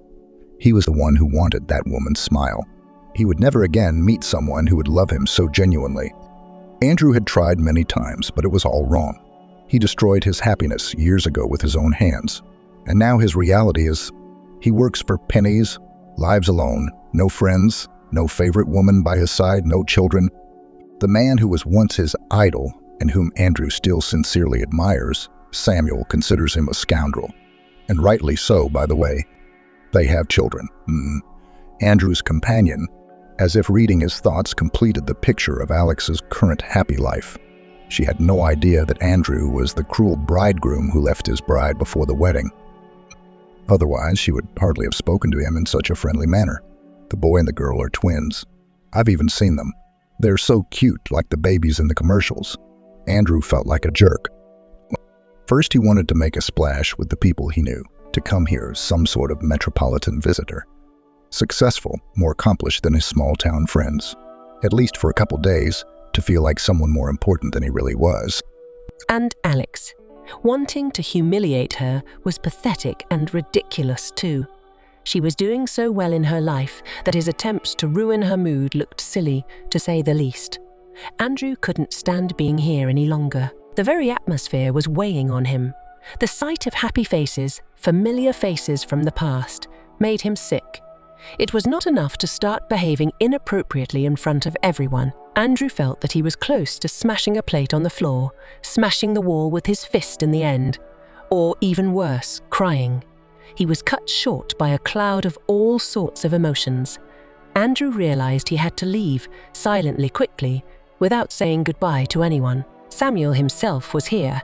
It was unlikely that anyone would notice Andrew's disappearance now. The man got up and headed for the exit. Hurry, hurry, hurry, to get away from here. I don't care where. It was not a matter of the first importance. And so Andrew wandered through the night streets. He's already gotten a decent distance from the restaurant. His feet carry him toward the center of town. The man passed a rock bar. No, he had no desire to return to that place. He left behind the public garden where he spent so much time with his friends, bypassed the amusement park. He had many memories with each of these places, mostly happy and pleasant ones. He didn't want to go home. His mom, grandfather, and grandmother would be there. They would start asking Andrew about what had happened. They'd be worried, anxious. No, it's better to be outside by yourself. Andrew will come back later when the family is asleep. The man walked through his hometown, wherever he could see. Crushed, confused, he felt like a complete nobody and regretted that he had come to Kevin's wedding. He wished this situation had never happened in the first place. Andrew, wait, I can't catch up with you. A voice came from behind him. The man turned around and it was the same young girl, Emma's cousin, rushing toward him. Andrew didn't even remember her name. What are you doing here? You left so suddenly. I followed you. Your face was strange and very sad, I think. Why did you follow me? Why did you follow me? The man was surprised. Well, because I didn't feel like breaking up with you. Andrew looked into her pure, sincere eyes and wondered, could it be that he, so lowly and mean, could like this young creature? Apparently, the girl was really fascinated by him. Strangely, but it made his soul warm. Andrew realized that not all was lost. He's only 35. A whole life is ahead of him, and what kind of life it will be depends only on him. Obviously, the man had made a lot of mistakes, but he's only human. The main thing is to make the right conclusions and live on, live happily. Something needs to change in yourself, in your worldview. If the previous actions led to such a deplorable result, it means only one thing. Now it is necessary to act differently. That's all. The girl looked at Andrew with hope. In her eyes, he saw admiration. No, the man was not going to take advantage of the young beauty's naivety. Right now, he would just walk her to the restaurant, and there was no telling what could happen to a young girl on the street at night. Andrew will say something reassuring and wise to her goodbye. He's an adult, and he'll leave this town. He's got a long way to go to work out his mistakes, but it's going to work out, it's going to work out. Georgia was lying in bed, and she didn't feel like sleeping at all. She took her phone from the nightstand and flipped through the pictures of them together with Alex. Yes, the people around them were right when they said that they were a beautiful couple. The girls were chasing Alex, and Georgia had a lot of admirers, but she'd never dated anyone but Alex. He paid attention to the girl as soon as she finished 9th grade, and Georgia disappeared, drowning in the pool of his black eyes. Alex was 3 years older than the girl, and Georgia's friends were always talking about him, saying that he was going out and that he had a couple of 3 girls besides Georgia. But Georgia didn't believe it. She knew her lover was being slandered out of envy. And there was plenty of envy around. The couple overcame everything, and now a year, as they lived together in the apartment, which Alex inherited from his grandmother. Georgia was still in school. The girl was finishing the last course in her 19 years, and Alex was looking for a job, while the guy worked part-time as a cab driver in his Priora, which he had saved up for himself. He was still working. That's why Georgia was lying in bed alone, missing her lover. The girl was against his nighttime work, but Alex assured her that nighttime was always the night with the most money. At night, he often drove drunk people around who were not stingy on tips. And Georgia was also confused by the fact that lately Alex had been having a few drinks with his clients and often got behind the wheel drunk. It's only for a while, the girl frowned, until he gets caught. Although, every time Georgia caught a whiff of alcohol from her boyfriend, he assured her it was an emergency and wouldn't happen again. Let's hope so, smiled Georgia, glancing at one of the photos where Alex was particularly handsome. In it, he looked like an actor playing a superhero that saves the world. With this smile on her lips, she fell asleep, putting the phone on the empty pillow next to her. She was awakened by a rumble in the hallway. Someone had dropped a shoe rack on the floor. Georgia looked at the time on the phone lying next to her. 3 o'clock in the morning. That was odd. Usually Alex didn't come back until the morning when he left for the night shift. And was it even him? Startled, Georgia jumped out of bed and, throwing on a light negligee, gingerly looked out of the bedroom. It was Alex, but she had never seen him like this before. He stood firmly on his feet. But his eyes were as if they were insane. The guy looked at his friend, and as if he couldn't see her, couldn't focus his gaze. "Alex, what's wrong with you?" The girl exclaimed. "Are you drunk again?" "A little bit, just a little bit." "It's not alcohol, it's different." "What's different?" Georgia was horrified. "Alex, what is it, drugs?" "I'm a fool, I know. One of my clients suggested I try a pill, and it just blew my mind. I'll never, ever again. Georgia, I'm a fool," mumbled incoherently as he began to undress in the hallway. Eventually, he threw off all his clothes. "Alex, what are you doing? Let me get your stuff." Don't take anything." The guy sharply dismissed Georgia, who had already bent down to pick up a pile of things thrown on the floor. "It's all in the wash. Right now in the wash. Who does laundry at night? I'll drop it off in the morning. Why do you need it so bad?" "The customer was drunk and threw up on me." "Don't touch it. I'll put it in the car myself." Georgia was surprised by Alex's insistence, but she didn't interfere with the insane guy and stood with her arms folded across her chest, watching him shove all his stuff into the washer compartment and dump nearly half a pack of powder in there. "There's no use talking to him now," thought the girl. "I'll talk in the morning, seriously talk. This is getting out of hand. The pill he's tried." Georgia snorted unhappily and went to sleep. After a while, Alex fell asleep on the bed and instantly passed out. In the morning, when Georgia was going to school, Alex didn't wake up. She took all his clothes out of the washing machine and hung them neatly on the dryer. Before leaving, she peeked into the bedroom. The guy was asleep with his mouth ajar and drool dripping from the corner of his lips. The girl smiled. Despite all the quirks, she loved him so much. Georgia walked into the room and covered Alex with the blanket that had slipped down. "Let him sleep. We can talk later." However, when Georgia returned home from school, she didn't find Alex there, although his car was still parked near the entrance. This circumstance struck the girl. Alex never walked. He even went to the neighboring store for bread only by car. Georgia took a piece of frozen minced meat out of the freezer and put it in the microwave to defrost, deciding to make cutlets. She thought Alex was in the neighborhood and should be here any minute. But time passed, the cutlets were cooling in the pan, and the guy was still gone. When Georgia tried to call him, she found his phone lying in the bedroom next to the bed, as if accidentally dropped. The girl got nervous, and when her phone rang from an unfamiliar number, she grabbed it lightning fast. She was not mistaken, it was Alex, but his voice sounded strangely, unusually agitated. "Georgia, listen carefully. I don't have much time. I've been arrested. I'm innocent of what I'm accused of. I swear to you. You have to save me if you love me. When they ask you what time I came home last night, you must tell them I came home at 11 o'clock at night. You hear me, 11 o'clock. What happened?" "I don't understand anything," Georgia shouted into the phone. "What can you be accused of?" "Don't interrupt, listen to me. Just one more thing.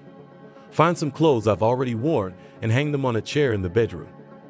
If anyone asks, tell them I wore them last night." "Tell who? What's going on?" "You'll tell the police when they come to see you." "What the hell did you do? Is that why you washed your clothes last night?" "I explained to you why I was doing laundry. But in light of recent events, it might look suspicious and work against me. Georgia, trust me, please, please save me." The call was cut off abruptly, half-heartedly. Georgia stared unblinkingly at the phone, stunned. But she didn't have time to think. At the same second, the doorbell rang. She jumped up and rushed into the hallway, hoping that everything Alex had said would be a prank and that he would be standing at the door, laughing and, preferably, with a bouquet of flowers. Why didn't he open the door with his own key, though? Georgina's hand froze in midair as she was about to swing the door open, and she used the peephole for the first time in a long time. There were several policemen on the landing, and one of them was ringing the neighbor's doorbell. The girl's heart raced. What had Alex said about what time he got back? What about the clothes? Georgia rushed into the bathroom. There, from the basket with dirty laundry, the girl took out the jeans and sweater already worn by Alex, and running into the bedroom, hung them on the chair next to the bed. The doorbell was already ringing very insistently, and Georgia was taking her boyfriend's clothes from the dryer, which had had time to dry. Only then did Georgia open the door. Uniformed men piled into the apartment, leading two senior citizens from the apartment across the hall. Interrogators, for some reason Georgia immediately realized, though she had never encountered such a thing. A paper was shoved in the girl's face. She didn't have time to read anything on it, and the apartment was searched. Then Georgia was asked what time her roommate came home. 11 o'clock at night, squeaked the girl. "Are you sure?" Raised his eyebrows at the young man in civilian clothes. "I'm absolutely sure. We watched TV and went to bed at 12. Georgia hadn't expected herself to be such a vigorous liar.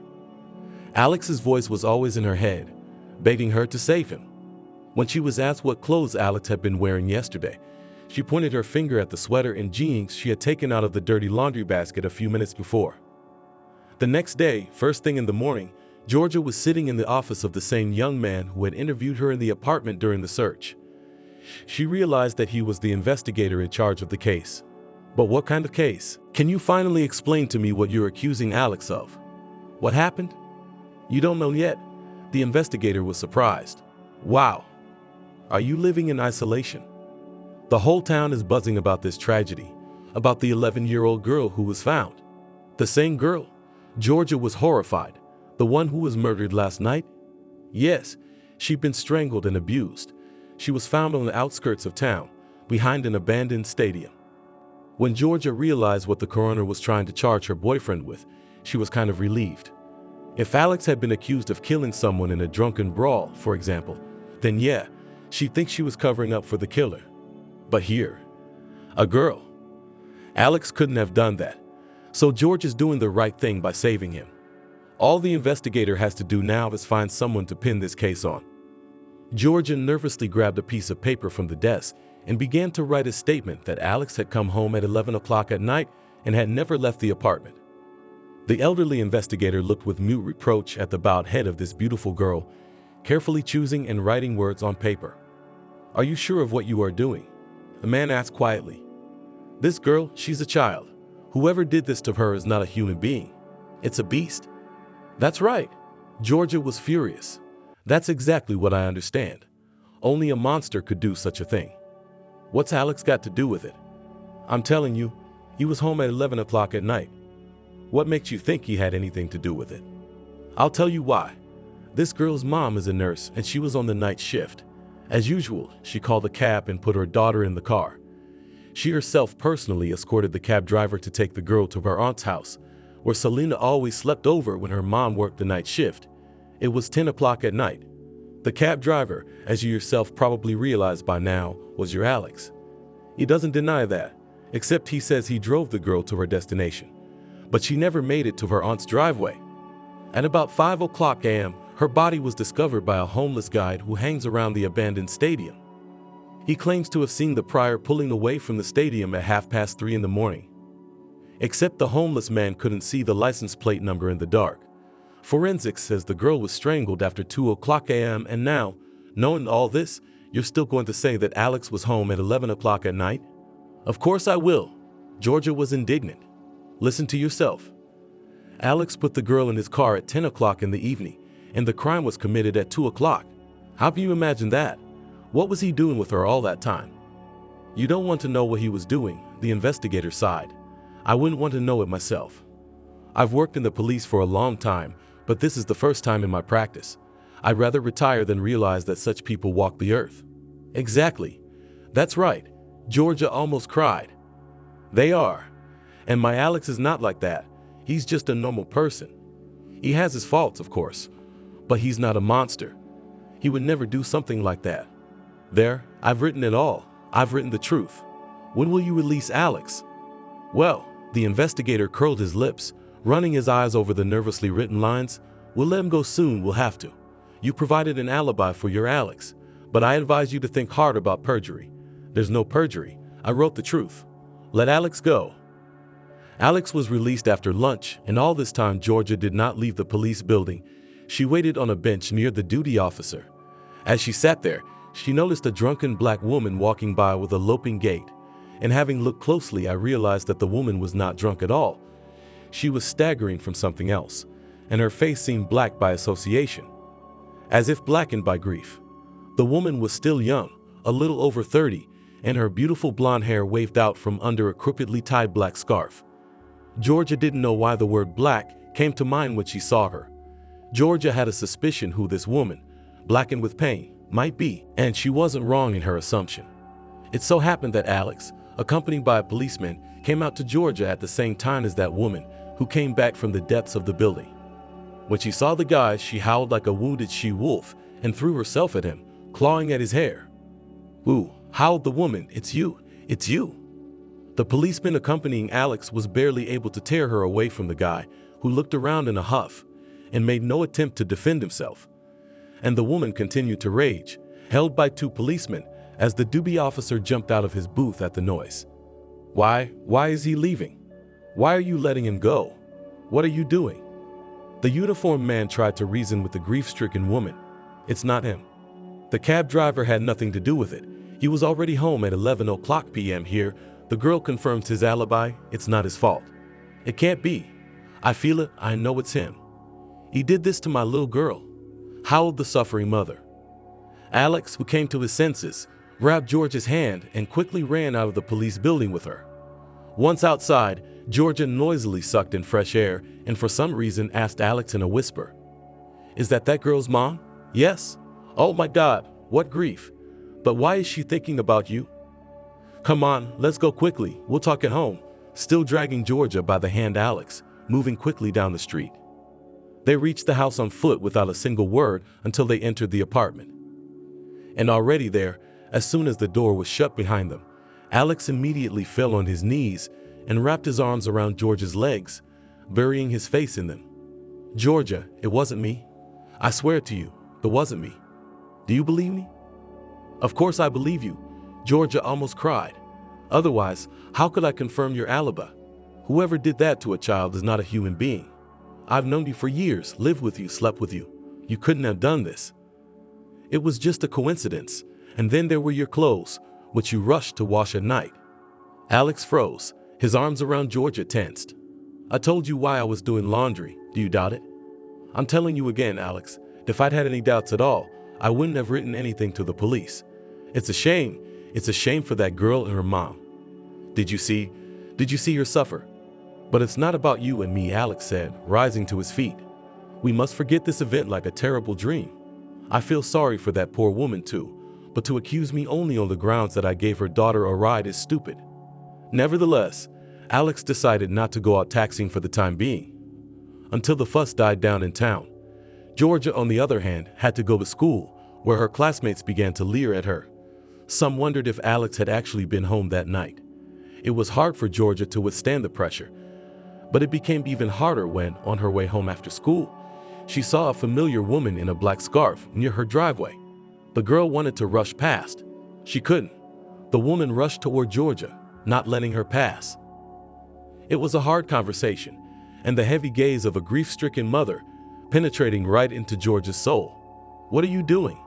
Why are you covering up for my daughter's killer? He was only released based on your testimony. Because it wasn't him. It's not him. Georgia was screaming hysterically. I don't know, the woman stared hard at Georgia, whether you're covering for him willfully or not. If not intentionally, then I'm begging you, wake up, open your eyes. The woman didn't want to let go of Georgia, and her words became more and more threatening. The girl could barely break free and ran into her driveway. Mom, we'll probably move out of this town.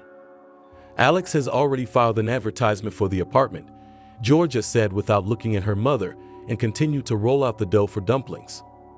The girl had been visiting her parents since morning, but she couldn't start this conversation. Georgia's mother froze, her hand stirring the mincemeat frozen in the air. I don't get it. What do you mean you're moving? Where do you think you're going? What about your wedding?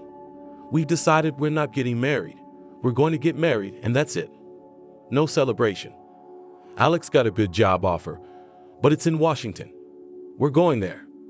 What the hell is this? What do you mean you're leaving? What's going on? Is this about the whole dead girl thing? But it should be obvious to everyone that Alex couldn't have done it. He was with you at the time, wasn't he? Of course he was, Mom, but you can't prove it to people. Some people keep looking at us. Georgia really downplayed the problem. Squinting wasn't the right word. It was more like stalking. Georgia had graduated with all her friends gone. Her classmates wouldn't talk to her. And Alex's car, parked in the yard, was constantly smeared with shit and bad words written on it. Alex and Georgia understood why this was happening, because the dead girl's mom, Maria, kept telling everyone that Alex was the real killer and Georgia was covering for him. Georgia's mom didn't know all this. The girl didn't want to worry her parents with such stories. Georgia, I still don't understand. What, Washington? It'll all blow over. People will calm down. And the police, after all, have to find the real killer. They don't seem to be in any hurry to find him, Georgia sighed bitterly. And Washington's already taken care of, Mammy. I'm sorry, I'm only telling you now. Alex and I are going there as soon as we're married. We've already set up our first meeting with possible buyers for tomorrow. Don't worry, DC isn't far away. And we'll visit you, and you and Daddy will come visit us. All evening, making dumplings with her daughter, Georgia's mother tried to dissuade her from a rash act, but it was useless. A month later, the young couple got married, and only Georgia's parents and Alex's mom were present at the registry office.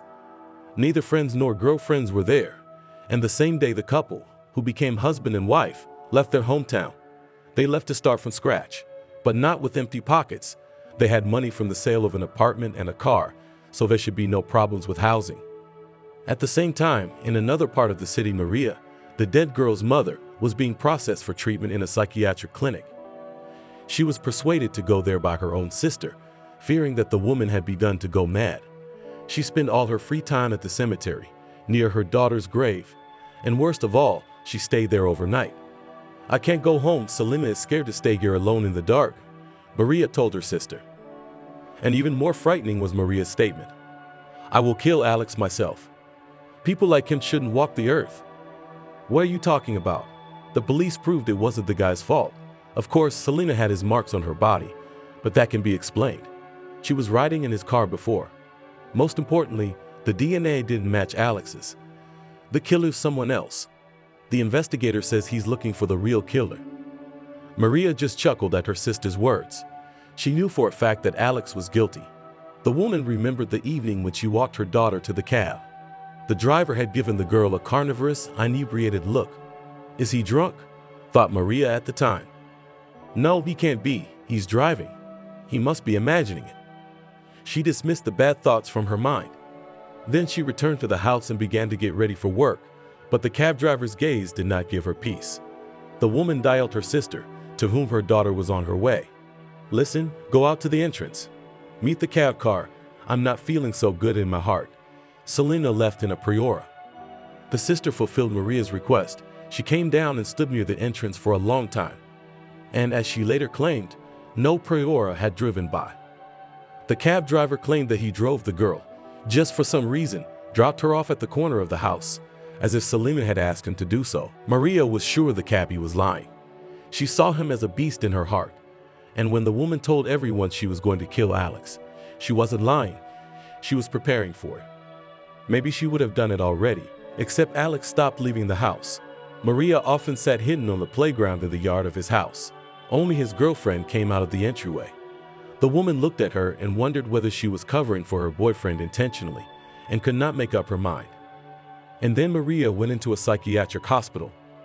This was taken care of by her sister, very worried about the mental state of a relative. Maria came out of there only after a few months. First, she went to the cemetery to her daughter, and then her feet led her to Alex's house. The familiar Priora wasn't in the driveway. Did he go out to work as a cab driver again? This can't be allowed, thought Marie. After sitting fruitlessly on the playground for several hours and seeing neither Alex nor his girlfriend, Maria went home, but the next day she came again. And only on the third day of her duty on the playground, the woman decided to approach some grandmother coming out of a familiar entrance. Hello, Maria addressed her politely. Do you happen to know Alex and Georgia? They live in this driveway. I know, why wouldn't I know, glared the grandmother with faded eyes. But you're too late, sweetheart. They sold the apartment a month ago. Really? Do you happen to know where they moved? Maria asked with a sinking heart. I know for sure that they moved to another city, but I can't tell you which one. I wasn't privy to such details. I only heard that Alex was offered a good job there. Maria walked down the street with an uncertain gait. Well, that's it. Alex's trail was lost. Where to look for him now? Or maybe it's for the best. Life will punish this guy if he's guilty. Marie needs to pull herself together and move on with her life. That's what the psychiatrist tried to tell her. She needs to get a job so she can be around people. Oh, and her sister's been pushing her to stay with her for a while, so she won't be alone. Should I take her up on her offer? While in the psychiatric hospital, Maria was a little angry with her sister. But on mature reflection, she realized that her sister only wished her well. Perhaps Maria herself would have done the same thing if she were in her sister's shoes. Her depression was worsening, threatening to spiral into dire consequences. Even now, after leaving the hospital, she'd come here to see Alex, but then life had decided she shouldn't have met him. Maria didn't go back to her house that night, where everything reminded her of her daughter. She went straight to her sister's. A few days later, she went to work. The sister began to think that Maria had coped with her grief, was able to pull herself together, although she continued to visit the cemetery and the police almost daily, as if to her home. The elderly investigator in charge of the case began to hide from Maria because he had nothing to say to her. The case remained unsolved. Georgia staggered from foot to foot, ducking her way around the apartment. Her hand had been stroking her large belly involuntarily since this morning, as if trying to calm a baby that was on a rampage. And admittedly, Georgia wasn't feeling so good. Her stomach had been aching for hours. And then Alex wouldn't come home from work. He knew that labor could start at any moment, so he could have stayed on. Alex was lucky to have a job. They hadn't lied to their parents about that when they left their hometown. In Washington, D.C., Alex had been hired by a large company as an engineer by training. The fact that he was hired with no work experience was a huge stroke of luck, and Alex worked hard to prove himself, often staying late at work. The bosses began to appreciate him for this. Everything went smoothly with the apartment too. In Washington, they bought an apartment no worse than the one they had in their hometown. Only it was unrenovated, but that would be done eventually. Postponed indefinitely now, sighed Georgia. We've been saving up for it, and Alex bought a car with it, and he got a loan. Suddenly, Georgia's stomach was pierced with pain, and sweat trickled down her legs. What is it? Has it really started? Where's Alex? Georgia grabbed her cell phone off the table and, fighting through the pain, dialed her husband. Alex, where are you? I think it's starting. I told you to come home on time. I'm already pulling into the yard, the guy answered excitedly. Is it really starting? Can't you come down by yourself? No, don't try. I'm already running. I'm running after you. In 10 minutes, Alex drove his wife to the maternity hospital, trying to drive the car quickly, but carefully, as the girl cried out at any shaking. It's nothing, nothing. We'll be there soon. We'll be there soon. Alex kept saying like an incantation, anxiously looking at Georgia. Georgia's labor was relatively easy. A couple of hours after she arrived at the hospital, the midwife gently patted the big girl's bottom as she let out a loud cry. Wow, what lungs we have! How we're screaming! What a good girl! A girl? Georgia asked in a weak voice, lying with slick, wet hair. A girl, smiled the midwife. Didn't you find out the sex of the baby at the ultrasound? No, my husband and I decided to let it be a surprise. Well, it's a good surprise. We girls are always better than those bullies. Isn't that right? The midwife winked at the exhausted woman in labor. But only Georgia herself was not sure whether Alex wanted a girl or still, like most men, dreamed of a son. When the girl recovered a little, already in the ward, she found the strength to take the phone and informed Alex very carefully, waiting for his reaction with tension. Girl.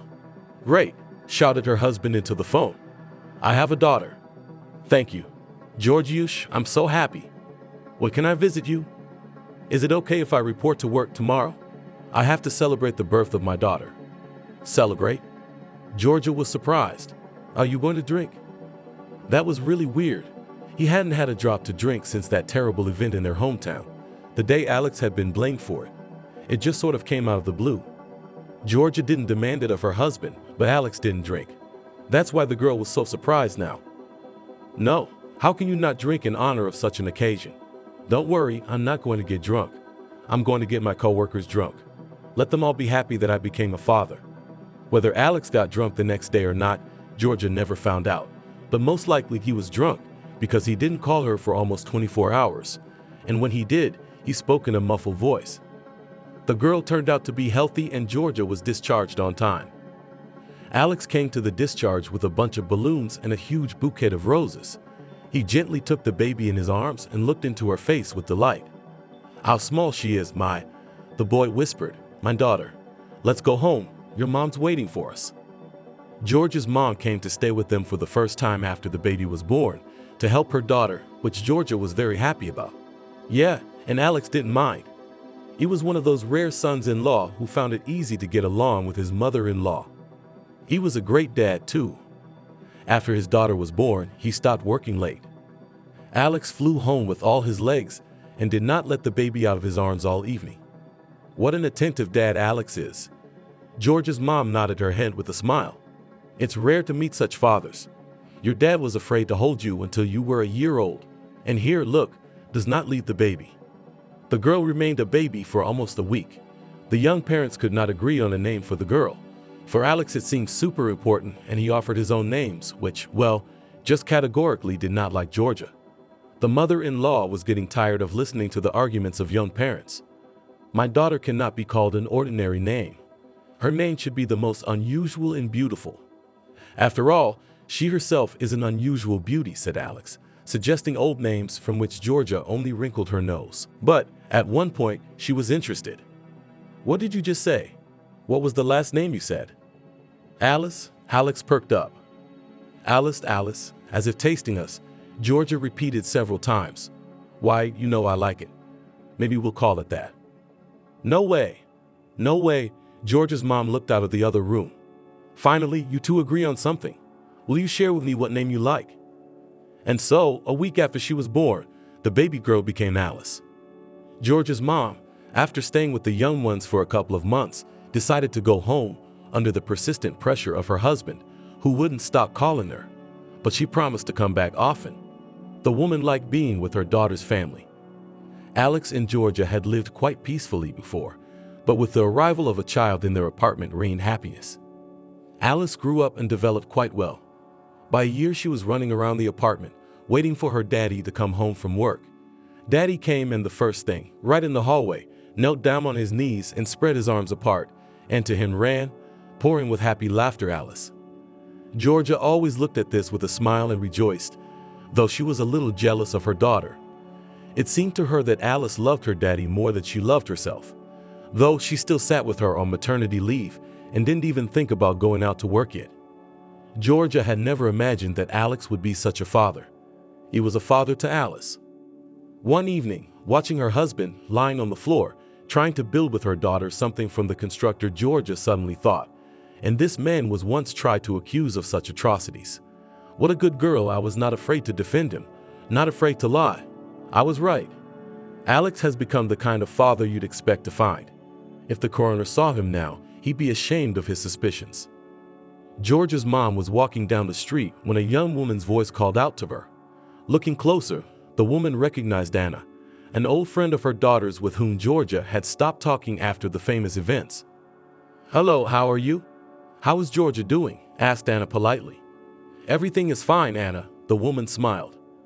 "Georgia and Alex have a daughter growing up. Are you two still not in touch?" "You know, that's what I'm talking about.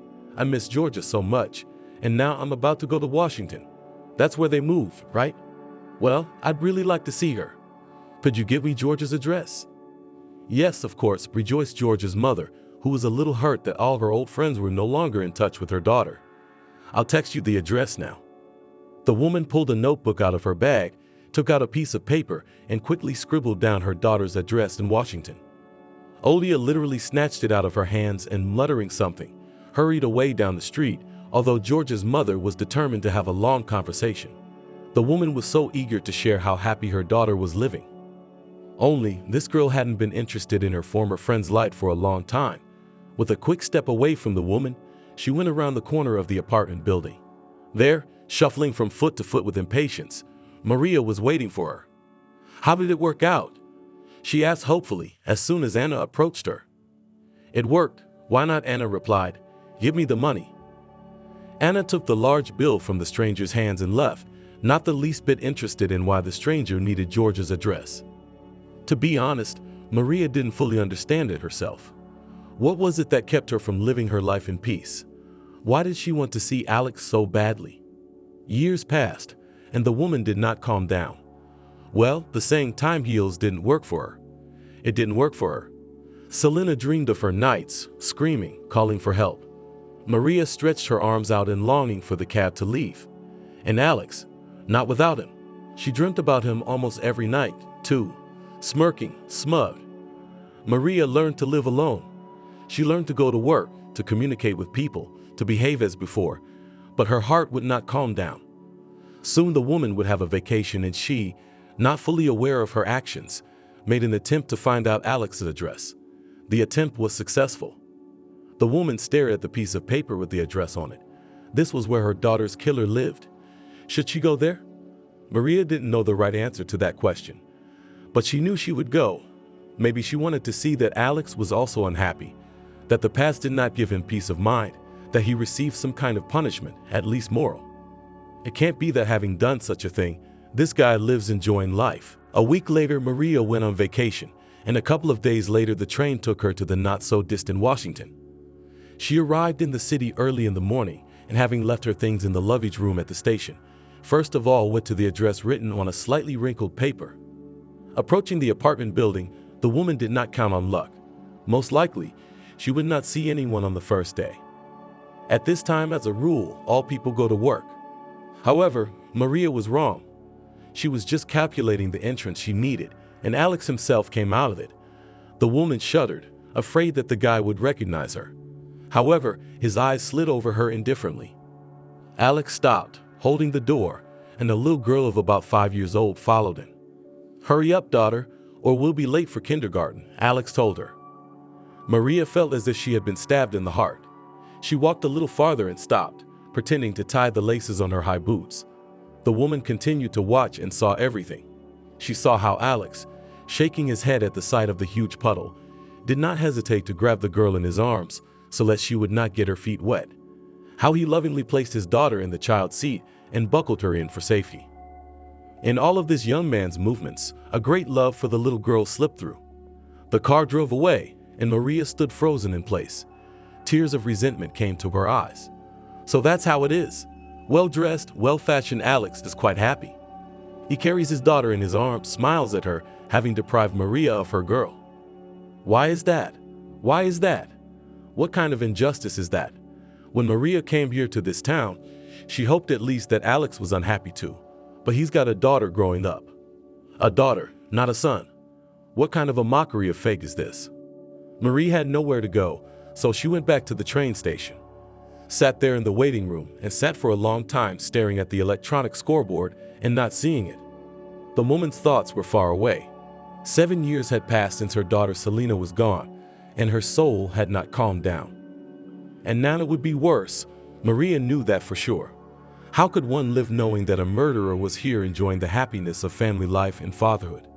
And who needs my lonely, useless life? Ripened the sudden decision in the woman's mind. I'll put it down to Alex getting as bad as me. Yes, he won't be the only one to suffer, but his wife as well. That girl, Georgia. But she deserves it too. God knows she does. I will avenge you, Selena. Your murderer will know what real pain is and remember you. Maria rose resolutely from her seat. Walking over to the ticket office, she took a ticket to her hometown. What she had in mind required serious preparation. Returning home, the woman first of all quit her job, and then began to think whether to sell her apartment or not. She needed money, a lot of money. Although Maria had money. An account was opened in the bank, still her parents'. The woman didn't touch a penny of it. She had once dreamed that Selena would use the money to get a higher education, and then she forgot about it. What did she need alone? But now it's going to come in handy. If not for Selena, then to avenge her. On the other hand, once she's done what she's done, she's not likely to come back here. So why would she need this apartment? Maria opened a classifieds website and found a realtor. She called him and told him that the sale of the apartment is urgent. So what's next? Maria thought, thinking hard. They might be looking for her. We have to make sure they don't find her.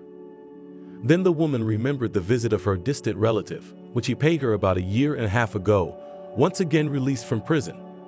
The man was a regular at places not so remote, and when he was released he visited Marie. She took pity on him, fed him home-cooked food, and the last time, having eaten a hearty meal, the criminal opened up with a relative about his many acquaintances. And by the way, he left her his new phone number. Maria scrolled through the contacts. Right, there's Dustin. That's how she'd saved it. The woman called the number, really hoping that the relative had not managed to do anything and did not go back to prison. Maria was lucky. However, picking up the phone, the man could not understand who was calling him for a long time. And when he realized he was happy and began to talk about how he now lives, what kind of woman he found, Maria interrupted his revelations. Listen, Dustin, you know how you told me about your acquaintances in criminal circles. Yes, so what? The man was wary. Now I need to make use of your connections. Don't ask me why, but I need new documents. Is that possible? Nothing is impossible, Dustin smirked, but it's very expensive. Tell me how much I'm willing to pay. Alex was late for work and already standing at the door, looked at his wife pulling on Alice's brightly colored boots with some irritation. What a bunch of pussies you are, he grumbled. Can we get ready as quickly as possible? Let's go, Georgia replied, rising and taking her daughter's hand. But if you are absolutely late, go to work, I'll call a cab, and I'll take Alice to the kindergarten myself. Alex hesitated. He looked at his watch, then at his daughter.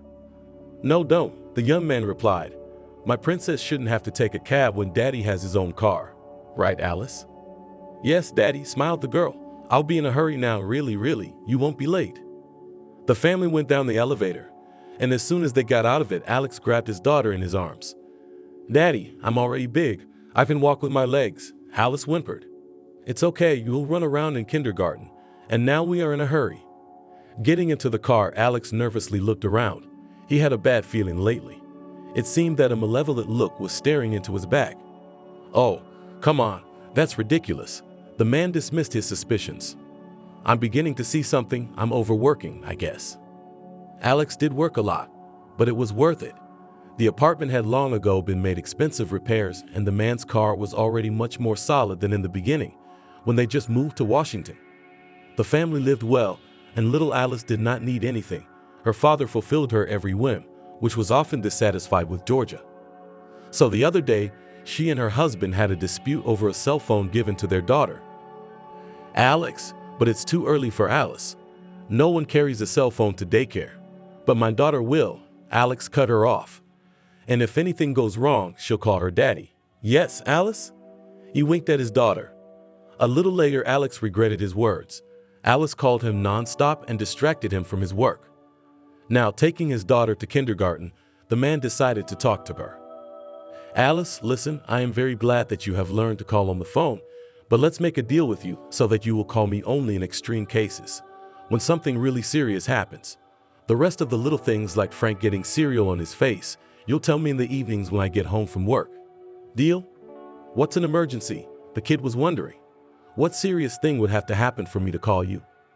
Georgia, sitting next to her husband in the front passenger seat, grinned. She immediately understood the danger of such a gift to her daughter, and on the first day, she had explained to Alice that when her mother was at work, she should not be disturbed. But Alex tried to do it only now. And that could not formulate his request.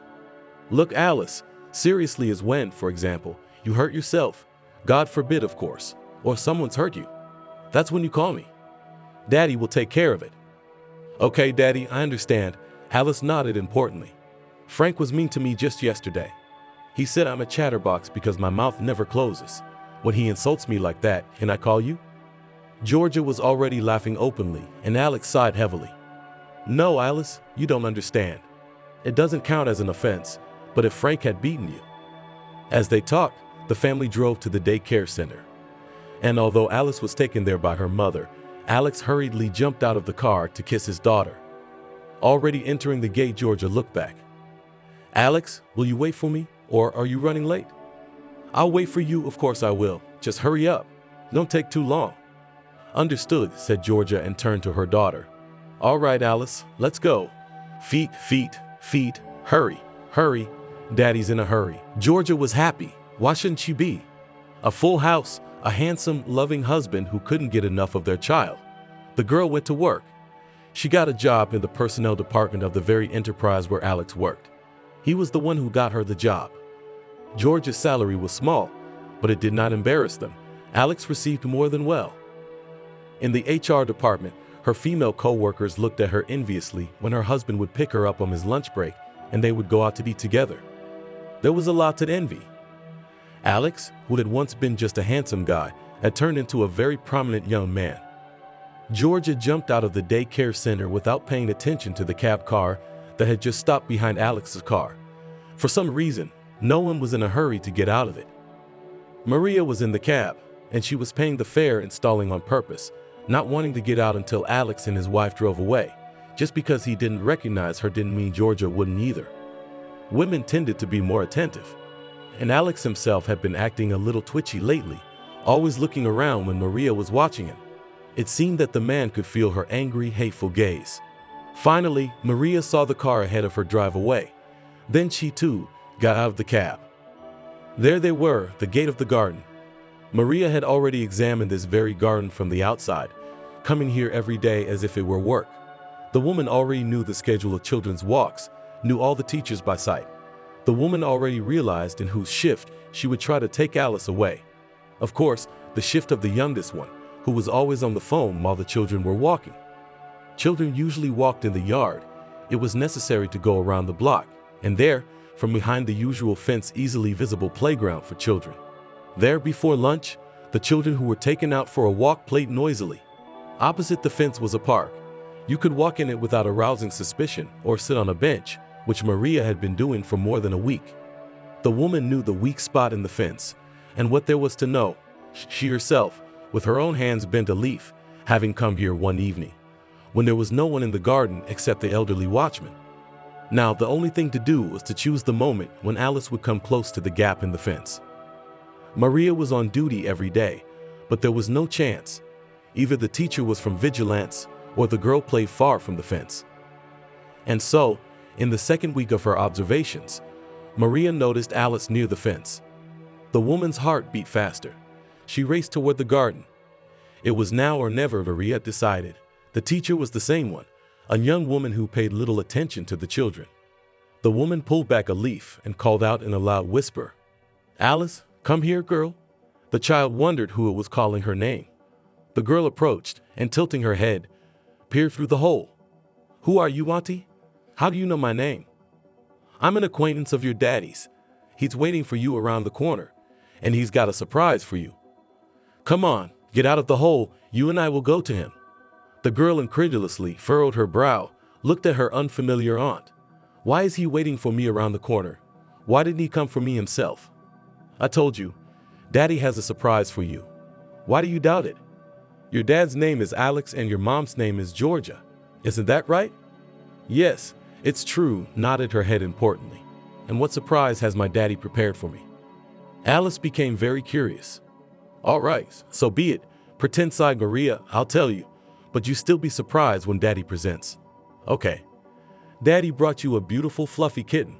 He couldn't wait till the end of the day. You wanted to make you happy." "A kitten?" joyfully shrieked Alice, so that Maria was even afraid, as if this shout did not attract the attention of the teacher. The young teacher did not lift her head from the phone.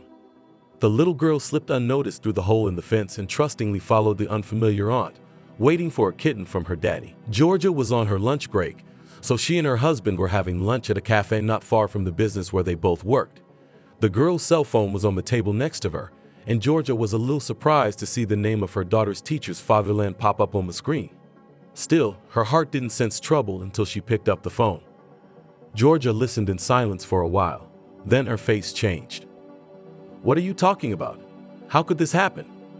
"What do you mean, she's nowhere to be found? So you're telling me that after the walk, you didn't notice Alice was gone?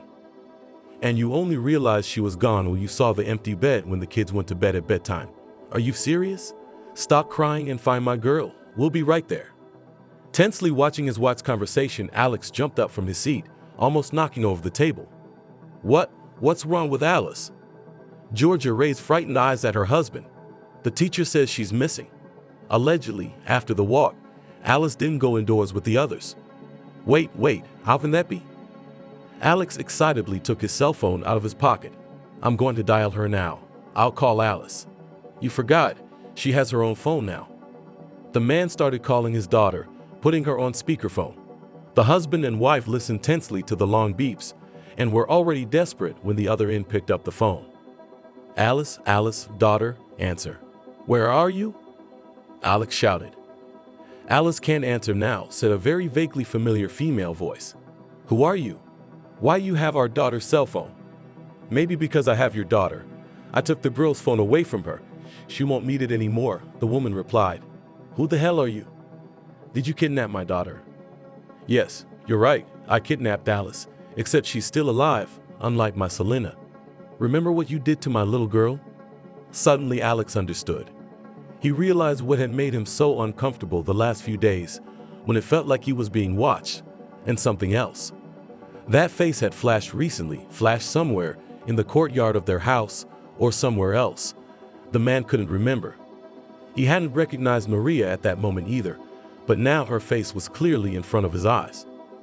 Alex's palm instantly sweated, and the phone began to slip out of it. Then Georgia grabbed the phone. "What do you want from us, what?" she shouted excitedly. "Money? You want money? We'll pay you whatever you want." "Hello, Georgia," Maria snorted. "Well, girl, you remember me? Remember how I cried and convinced you that you were living with a monster who took away the meaning of my life? I don't want that kind of life, but I won't give you any more. Can you seriously offer me money? Why? Is it to replace my daughter?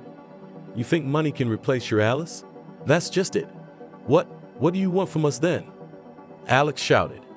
"I want to deprive you of what you deprived me of," said the woman to the parents, who were freezing with horror. "But for now, I won't be in a hurry. Alice will live as long as you follow my instructions, and here's the first thing. You mustn't make a fuss about your daughter's disappearance. If you go to the police, you'll never see her again.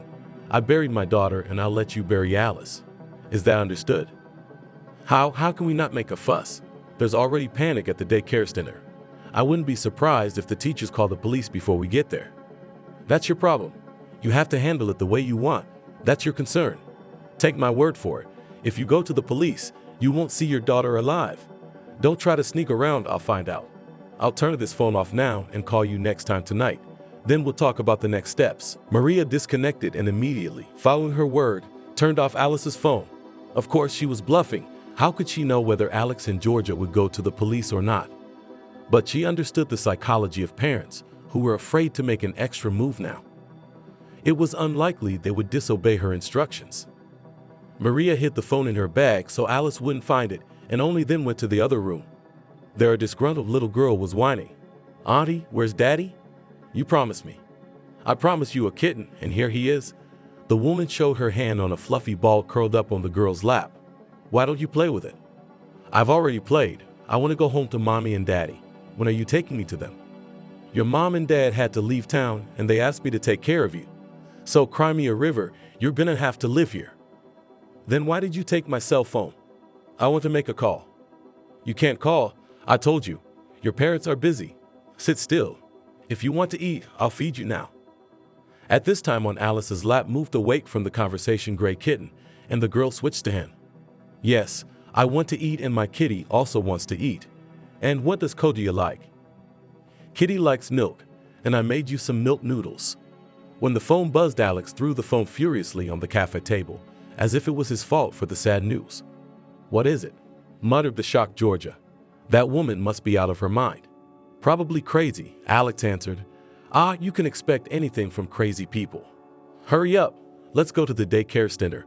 We have to settle things there before they think of calling the police." "Are we going to follow her instructions?" Georgia said, more affirmatively than questioningly. "From now," Alex said. "It's scary to disobey, very scary. You heard everything yourself. What if that crazy woman is really—" Alex couldn't finish the sentence, but Georgia understood him. Sometime later, when they drove up to Alice's garden, Georgia wiped her tears in the car and carefully powdered her face so that her upset look would not be noticeable. Only then did the girl enter the building. Snorting contemptuously in the direction of the crying young teacher, Georgia went straight to the office of the headmistress. "Tell me, what's going on here?" Without saying hello, the girl began to indignate right from the threshold. "My husband today decided to pick up Alice early, came and approached the children when they were on a walk. Your teacher didn't even dare." "What are you trying to tell me now? That Alice was taken away by her father?" Jumped out of the table headmistress, who had previously sat with her hands clasped her head and imagined the terrible consequences of the missing child for the garden and for herself. "Of course the father, who else could it be?" "So, you didn't say anything? So you stole your own child from the daycare center?" "What do you mean, you stole?" Georgia raised her voice. "My husband went over to my daughter to tell the teacher he was picking her up, but she was so busy that she didn't even notice the man on the playground." "What do you call that? Why don't you watch the kids? We'll file a complaint." "Don't complain," the headmistress said in a conciliatory voice. "We will take action. The teacher will be severely punished." "I hope so. I think punished is not the right word. She should be fired. Such irresponsible people should not be working with children." With these words, Georgia turned around and left the office. The headmistress ran after the girl and, in an ingratiating voice, looking into the girl's face, asked, "And Alice will come to the kindergarten tomorrow?" "No," said Georgia. "Alice will not come to this kindergarten. Not yet, definitely not going. We'll think about moving her to another place." Georgia and Alex sat silently at the kitchen table. In front of them were 2 glasses of cool tea, and in the center of the table was a telephone. The couple had nothing more to say to each other. They waiting for the call. This call, at this moment, was more important to them than anything else in the world. Maria had called late at night, on purpose to make Alex and Georgia more nervous. The woman seemed to revel in their suffering. "What, are you waiting?" she asked when Alex grabbed the phone. "Waiting," the man replied briefly. "As Alice, let us talk to her." "What do you think? You're the one who's going to dictate terms to me." "Alice is fine for now, but I'm not gonna let you talk to her. You'll have to settle for my voice." Do you want your daughter to live? Of course I do. What a question, Alex yelled. But you didn't spare my Selena. I'll never hear her laugh again, never see her grow up. I dream about her at night, asking for help. And what happened to her before she died? I can't even think about it. It's been so many years, and I can't rest. I don't want to live. Now I know what I'm gonna do. I'll lay my life on the altar of your suffering. You must answer for what you've done. What have I done? What? Alex screamed. How can't you realize it wasn't me? Even the coroner, after forensics, cleared me of suspicion. And not just on George's word. How can you still not understand that? I don't want to hear any of your excuses. I don't want to hear any of your excuses, Maria shrieked. Don't lie to me, you're not fooling me. I know for sure it's you. I felt uneasy as soon as I put my daughter in your car. I saw the look in your eyes, the crazy look in your eyes. Don't try to tell me it wasn't your fault again. What should I say then? Alex asked tiredly. You have to tell me everything. Everything that happened that night. Everything you did to my little girl. I need to know, no matter how hard it is for me to hear. I have nothing to tell you. Then this conversation is over. I'll give you time to think and call you back tomorrow. Just think carefully, my patience is not unlimited. Tomorrow you'll go to work and act like nothing happened. I'm warning you one last time, don't make a fuss. There were short beeps in the phone and Alex grabbed his head. This is a hopeless situation, just hopeless. She's crazy. How are we going to get Alice back now? Georgia, who was sitting at the table staring at one point and listening attentively to the conversation between her husband and Maria, slowly raised her heavy gaze to Alex. Why does she say that you came after Selena in a deranged state? You really weren't yourself that night, but you told me you took a pill, felt sick, and went straight home. So you lied to me? And you were already drugged at 10:00 p.m. when you put the girl in the cab. Why else would she know that? I never told anyone what state you came home in. She couldn't have guessed. Well, maybe I took a pill before I told you. So what? What does it matter now? It makes a huge difference. It turns out you lied to me about that. It also turns out you were already out of it by 10:00 and you didn't get home until 3:00. And what did you do in that state? Taxiing. Alex snapped at me. Enough of this already. Let's think about what to do next. She'll call tomorrow, and what? What will I tell her? You'll confess, Georgia said calmly. Confess to what? Alex got upset. Everything? You'll say you didn't know what was going on. You don't remember half of it. In short, make up whatever you want. This crazy woman wants to hear a confession, so she has to hear it. You don't think this crazy woman wants me to confess for a reason? She'll probably be recording our conversation on a tape recorder. Let her record it. What we need right now is for her to get our daughter back, and then you can explain that you made it up under duress. Georgia and Alex sat in the kitchen until 3 in the morning, arguing and disagreeing, deciding what they would do when Maria called again. Then Georgia looked at the glowing dial on the microwave. It's 3:00. You should try to get some sleep. She did tell you to go to work, didn't she? Of course I'm not going. Come by HR tomorrow and tell them I'm on sick leave. Now let's try to get some sleep. Georgia knew she wouldn't be able to sleep anyway, but she had no more energy to argue with her husband. In the bedroom, the girl lay on her back and lay in the dark, with wide open eyes, from which from time to time tears flowed out. Alex stirred next to her for a long time, then forgot himself in a restless half-dream. He had talked in his sleep before, but now the words turned into shouts. Alice, daughter, Alice, the man called painfully. Then his voice changed. It became different, very different. It was the kind of voice Georgia rarely heard from her husband. I will not answer alone. I won't, you hear me? It's your fault. Alex shouted in his sleep and woke up, jerking on the bed. Who were you talking to? What were you dreaming about? Georgia asked cautiously. I wasn't dreaming about anything, snapped the man. He got out of bed and headed to the bathroom to wash off the cold sweat that had appeared on his face during the dream. Closing the door behind him, Alex washed his face and stared at his reflection in the mirror. Droplets trickled down his drawn cheekbones and fell on the sink. Of course, Alex remembered his dream. In the dream, he dreamed of the man he was destined to meet that very ill-fated evening. He had told Alex his name was Donald. Donald was supposedly on a business trip in Alex's city and was having a good time. He was the one who offered the cabbie that pill and more than one. Alex had taken at least 3 of them over the course of the evening. He liked this state, the feeling of omnipotence. And Donald was in no hurry to leave the cab.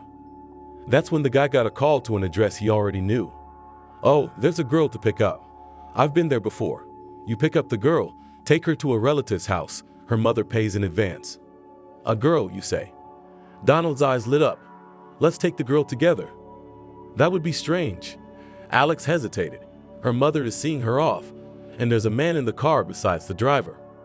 "All right, drop me off somewhere nearby, around the corner. You pick up the girl, put me back in the car." Alex seemed to be having a lot of fun at that moment, and he agreed. Selena's mom looked at him suspiciously, but kept silent. All because Alex, in light of what Donald had said, looked at Selena with different eyes. Now, standing in the bathroom, Alex could hardly take his eyes off his reflection, and grabbing a towel, furiously began to rub his wet face. He tried so hard, he wanted so much all these years to erase the memories of that evening from himself, to forget Selena's and Donald's face.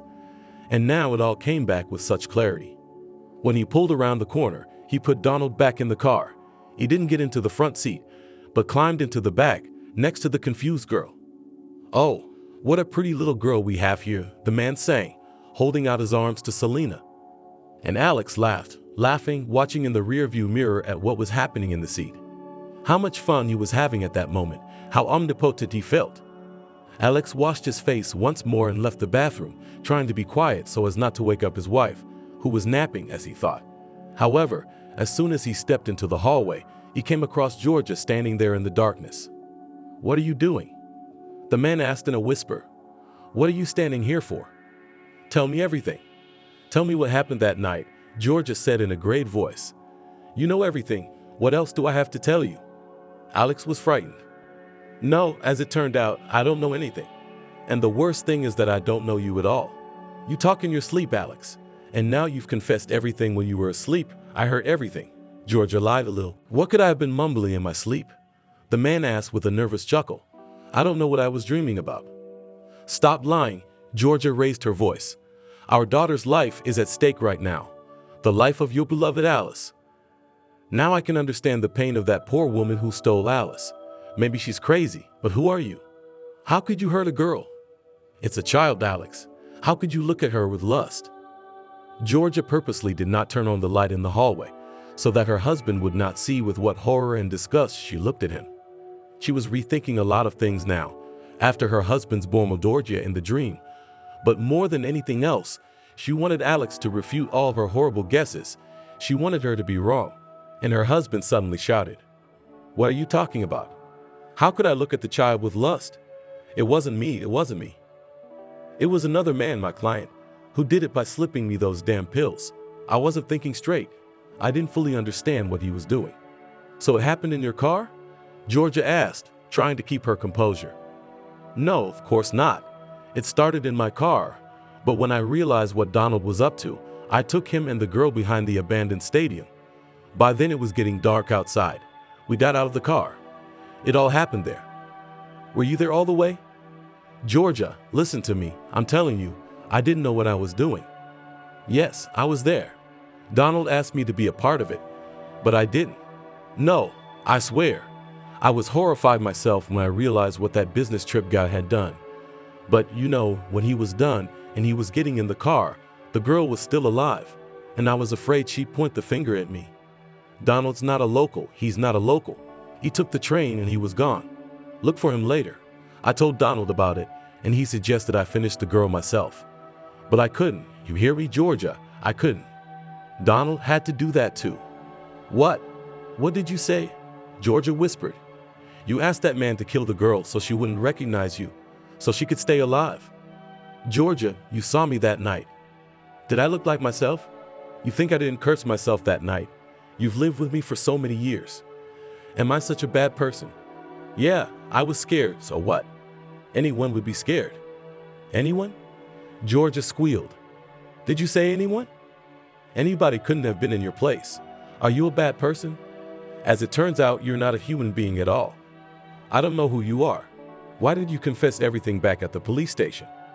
"I would have gone to jail. I would have gone to jail as an accessory." "And you should be." I have to. The girl squealed, completely out of control. And this other one, he's walking the earth, and who knows what he's done since then. And it will be your fault too, yours. You have to confess everything. Confess to that woman. Go to the police. Tell them to look for the killer. You describe what he looks like and they'll be able to track him down. Alex saw that his wife was becoming hysterical and stepped towards her and slapped Georgia. Calm down. I'm not going to confess anything. Think about it. I have a job, a good job. I'm respected by my co-workers. I have a great family. Yes, I've made mistakes. I've slipped up. But it wasn't me at the time. What am I supposed to do now? Sit down. And by the way, don't forget that you're going to be held accountable. You perjured yourself. You covered for me that night. How can you prove you didn't do it willfully without knowing what happened? Georgia squatted down in the dark hallway and clasped her face with her palms. Let it, she whispered through her fingers. It's my fault. I'll be responsible. This woman, Maria, she's not a murderer and she won't do anything to Alice. She's just an unhappy mother who wants justice, and she should get it. Why didn't I listen to her years ago? Then she kept telling me it was your fault. She's a mother, she felt.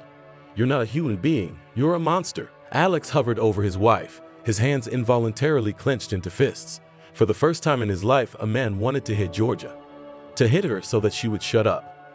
Shut up and not repeat those terrible words.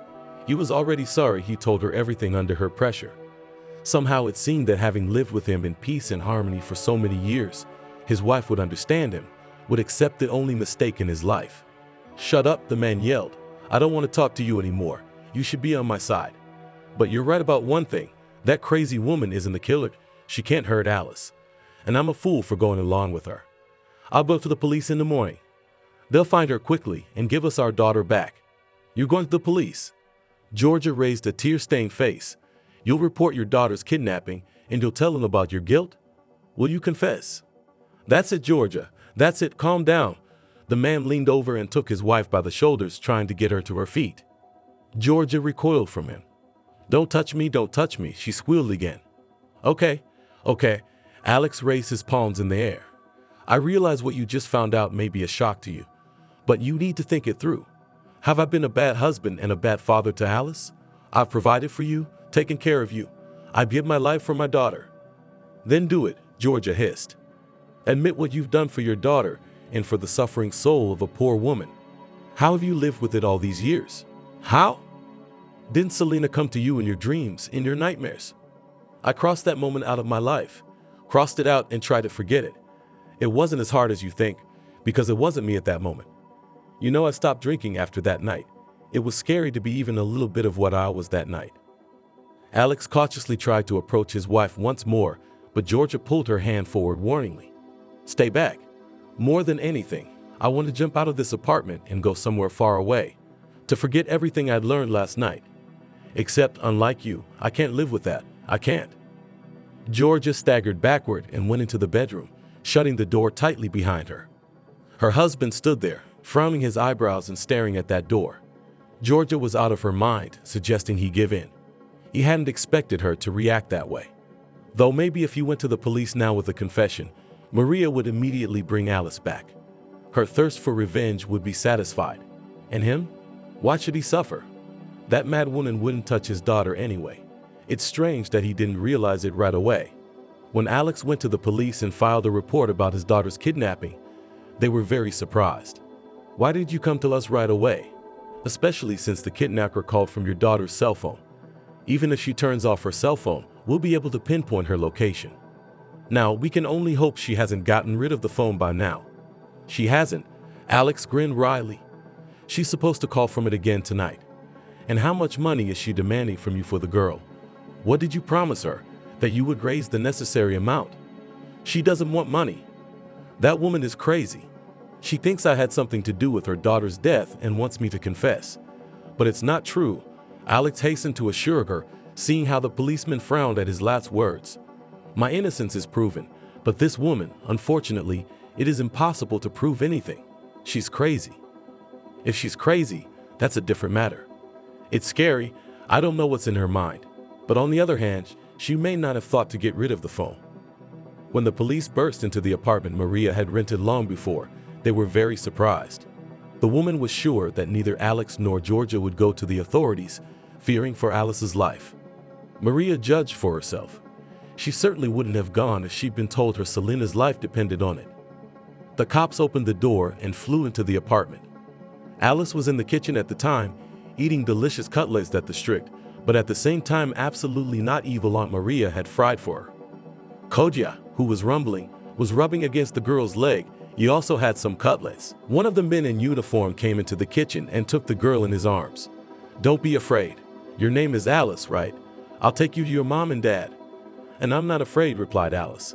"But your daddy and mommy are gone." "That's what Aunt Maria told me. She said they had something to do and had to leave immediately. They're back and waiting for you at home." "Did Aunt Maria hurt you?" "She took away my phone, which my father gave me." "How did the girl?" "But she gave me Kodja. Let me go. I want to ask Aunt Maria if she'll let me take Kodja with me." "I think she will," said the policeman, picking up the kitten from the floor. "Here, take it. Aunt Maria doesn't have time right now." The policeman, taking the girl with the kitten out of the apartment, tried to make sure that the girl did not see how Maria was handcuffed in the other room. After that, a search of the apartment was started and forged documents were found there, and not only for Maria. They also found a fake birth certificate for a child, a girl of 5 years old. According to this certificate, she was Maria's daughter. So, the policeman held up the forged passport and birth certificate. "And you claimed to the parents that you would give them back their daughter. So it wasn't part of your plans and you lied to them." "No, I didn't lie," Maria calmly replied, resigned to the situation. "I would have returned Alice to Georgia if Alex had confessed to his crime. I would never hurt that girl. But if Alex put his own well-being above his daughter's life, I would leave with Alice. I'd go into hiding, and he'd never see his daughter again. He has to take some responsibility for what he's done. He must suffer. I'd punish him at least this way. I'd let him and his wife think their daughter was dead, too. They deserved it. I don't know what happened, but what you did is a very serious crime. Kidnapping a child.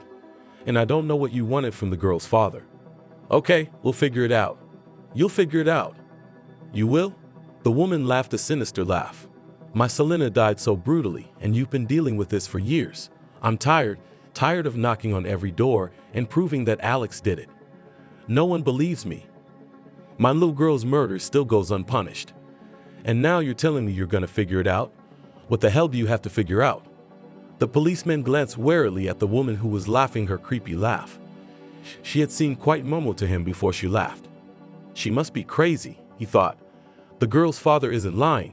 That woman is insane with grief. He also said she was already in a mental institution. She'll probably go back there. Except this time she's not likely to come out quickly, if at all." The man who had taken Alice to her overjoyed parents noticed that the atmosphere in their apartment was tense.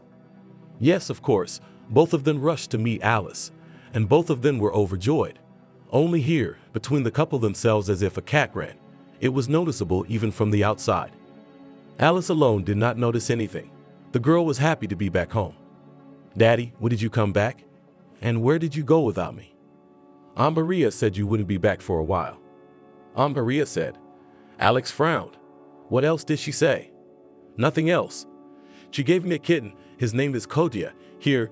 The girl showed her parents a small gray lump that looked frighteningly out of her sinuses. "Can Kodja live with us?"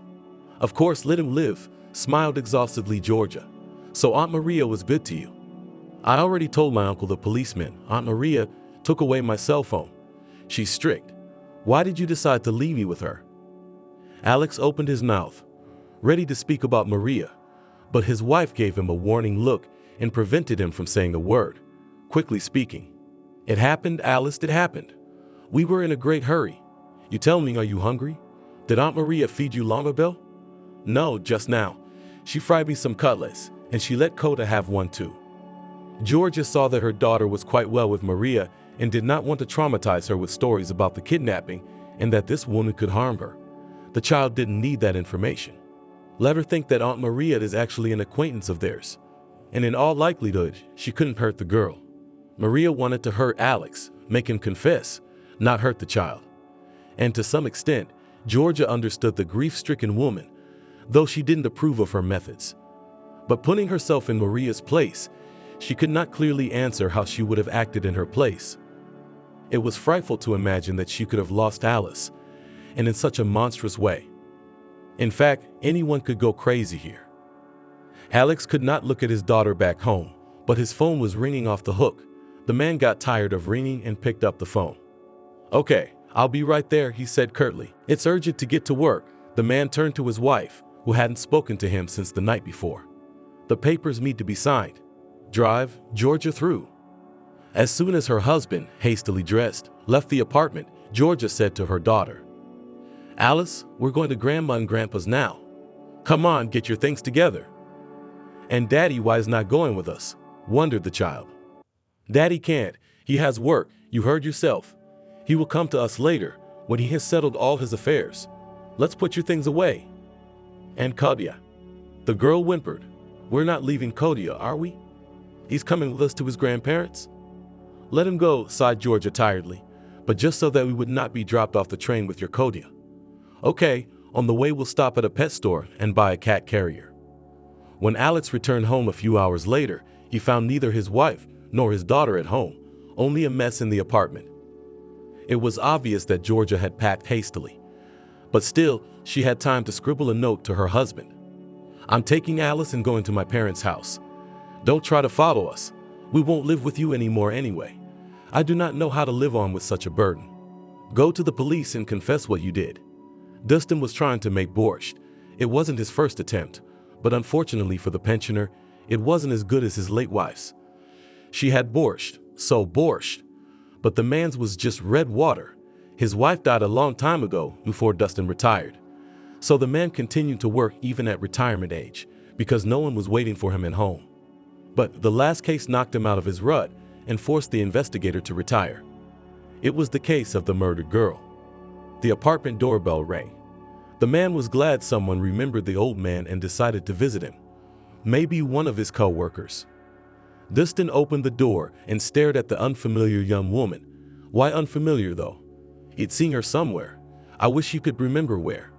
"You don't remember me," Georgia concluded. "Your case when the girl died. I was in your office writing a statement. I wrote that my boyfriend was home at 11 o'clock at night. My boyfriend's a cab driver."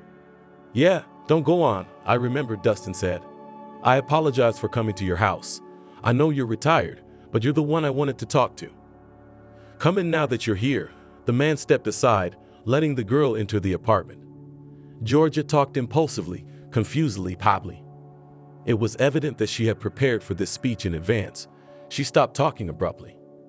There was a tense silence in the apartment.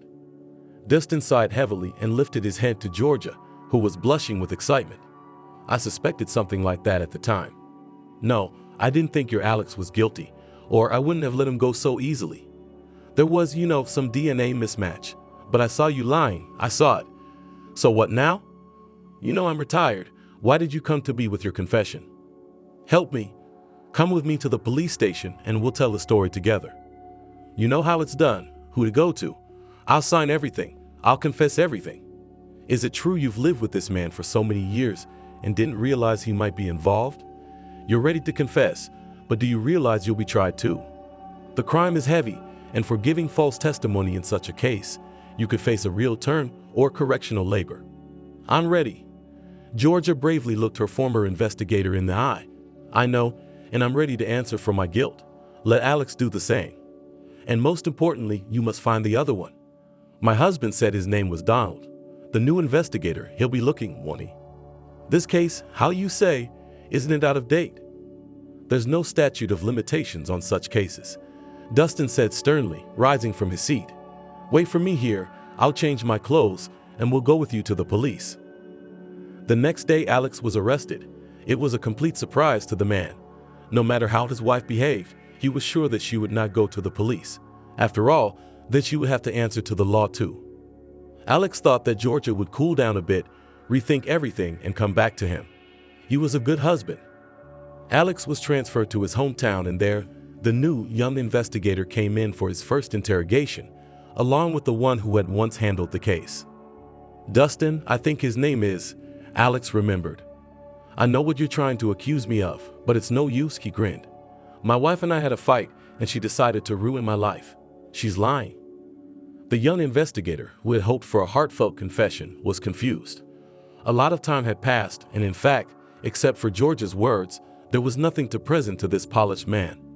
However, Dustin wasn't confused. "I'll tell you what, Alex, you're not gonna get away with it this time. Georgia told me everything. The actual time you came home, the condition you were in, and most importantly, the clothes you washed last night. And there's one more thing. At about 11:30 that night, Georgia's upstairs neighbor came by. Your wife concealed that fact at the time, so the neighbor can also confirm that you weren't home at that time. Anyway, you're going to jail. If you don't start telling the truth, you'll go to jail for everything.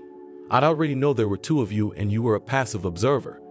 But if you don't start testifying, you'll go down alone as the only guilty party." Dustin was bluffing a little.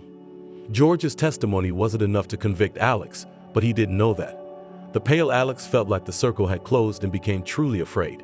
It was scary to go to jail, and on such a charge. The former investigator, without letting Alex think, kept pressing him. He knew the right pressure points. "You already know that it's not me, not me." Alex, crushed morally, almost cried. It was that business traveler. His name was Donald. And now be more detailed. The young investigator became more active. "What kind of Donald? In what hotel did he stay? Where did you pick him up from and where did you take him?" Dustin exhaled and only watched his colleague, who had taken the bull by the horns. Alex began to tell, not trying to hide anything else. The man remembered every little detail that could be used to track Donald down. Literally in a week, the police had figured out all the men of the right age who were on a business trip in their city at that time. And within a couple of days, the notorious Donald was identified. He turned out not to be Donald at all. The man had given the cab driver a false name. The only truth was that the man was on a business trip. That's why the criminal felt so unpunished in a foreign city. This man turned out to be an excellent family man with 2 grown-up children. During the investigation, another terrible detail came to light. In the hometown of the criminal, after the events that took place here, there were 2 similar murders of girls. Apparently, the man, who could now safely be called a maniac, got into the taste. Dustin, when he found out, was very upset. After all, it was possible to prevent the subsequent murders if he had brought Alex to light. The investigator felt guilty. Although it became clear what Alex was so afraid of. Perhaps he had not told his wife the whole truth about that night. The detainee, the imaginary Donald, claimed that he was going to leave the girl on the vacant lot alive, and it was Alex who strangled her, afraid that the child would recognize him. The investigation was still far from over, but it was already clear that both Donald and Alex would receive huge sentences. Dustin pushed for Georgia to mitigate the punishment and give the minimum, due to the late but repentance. It was only because of her that this old case had been brought up and brought to a conclusion. Maria stood at the window of the mental hospital with her gaze fixed on the distance. An absent-minded smile wandered on her lips. A few minutes ago, a former investigator had walked out from her to tell her that the killer had finally been caught. And not just one. There were 2 of them. Now the woman knew for sure she'd done the right thing by not settling down about Alex. She may have kidnapped an innocent child, but in the end it resulted in catching the real culprits. God knows she didn't hurt the girl. As Dustin was leaving, he turned around. "By the way, I almost forgot. I wanted to give you George's words. She's on her knees apologizing to you. She is guilty and cursing herself for what she did."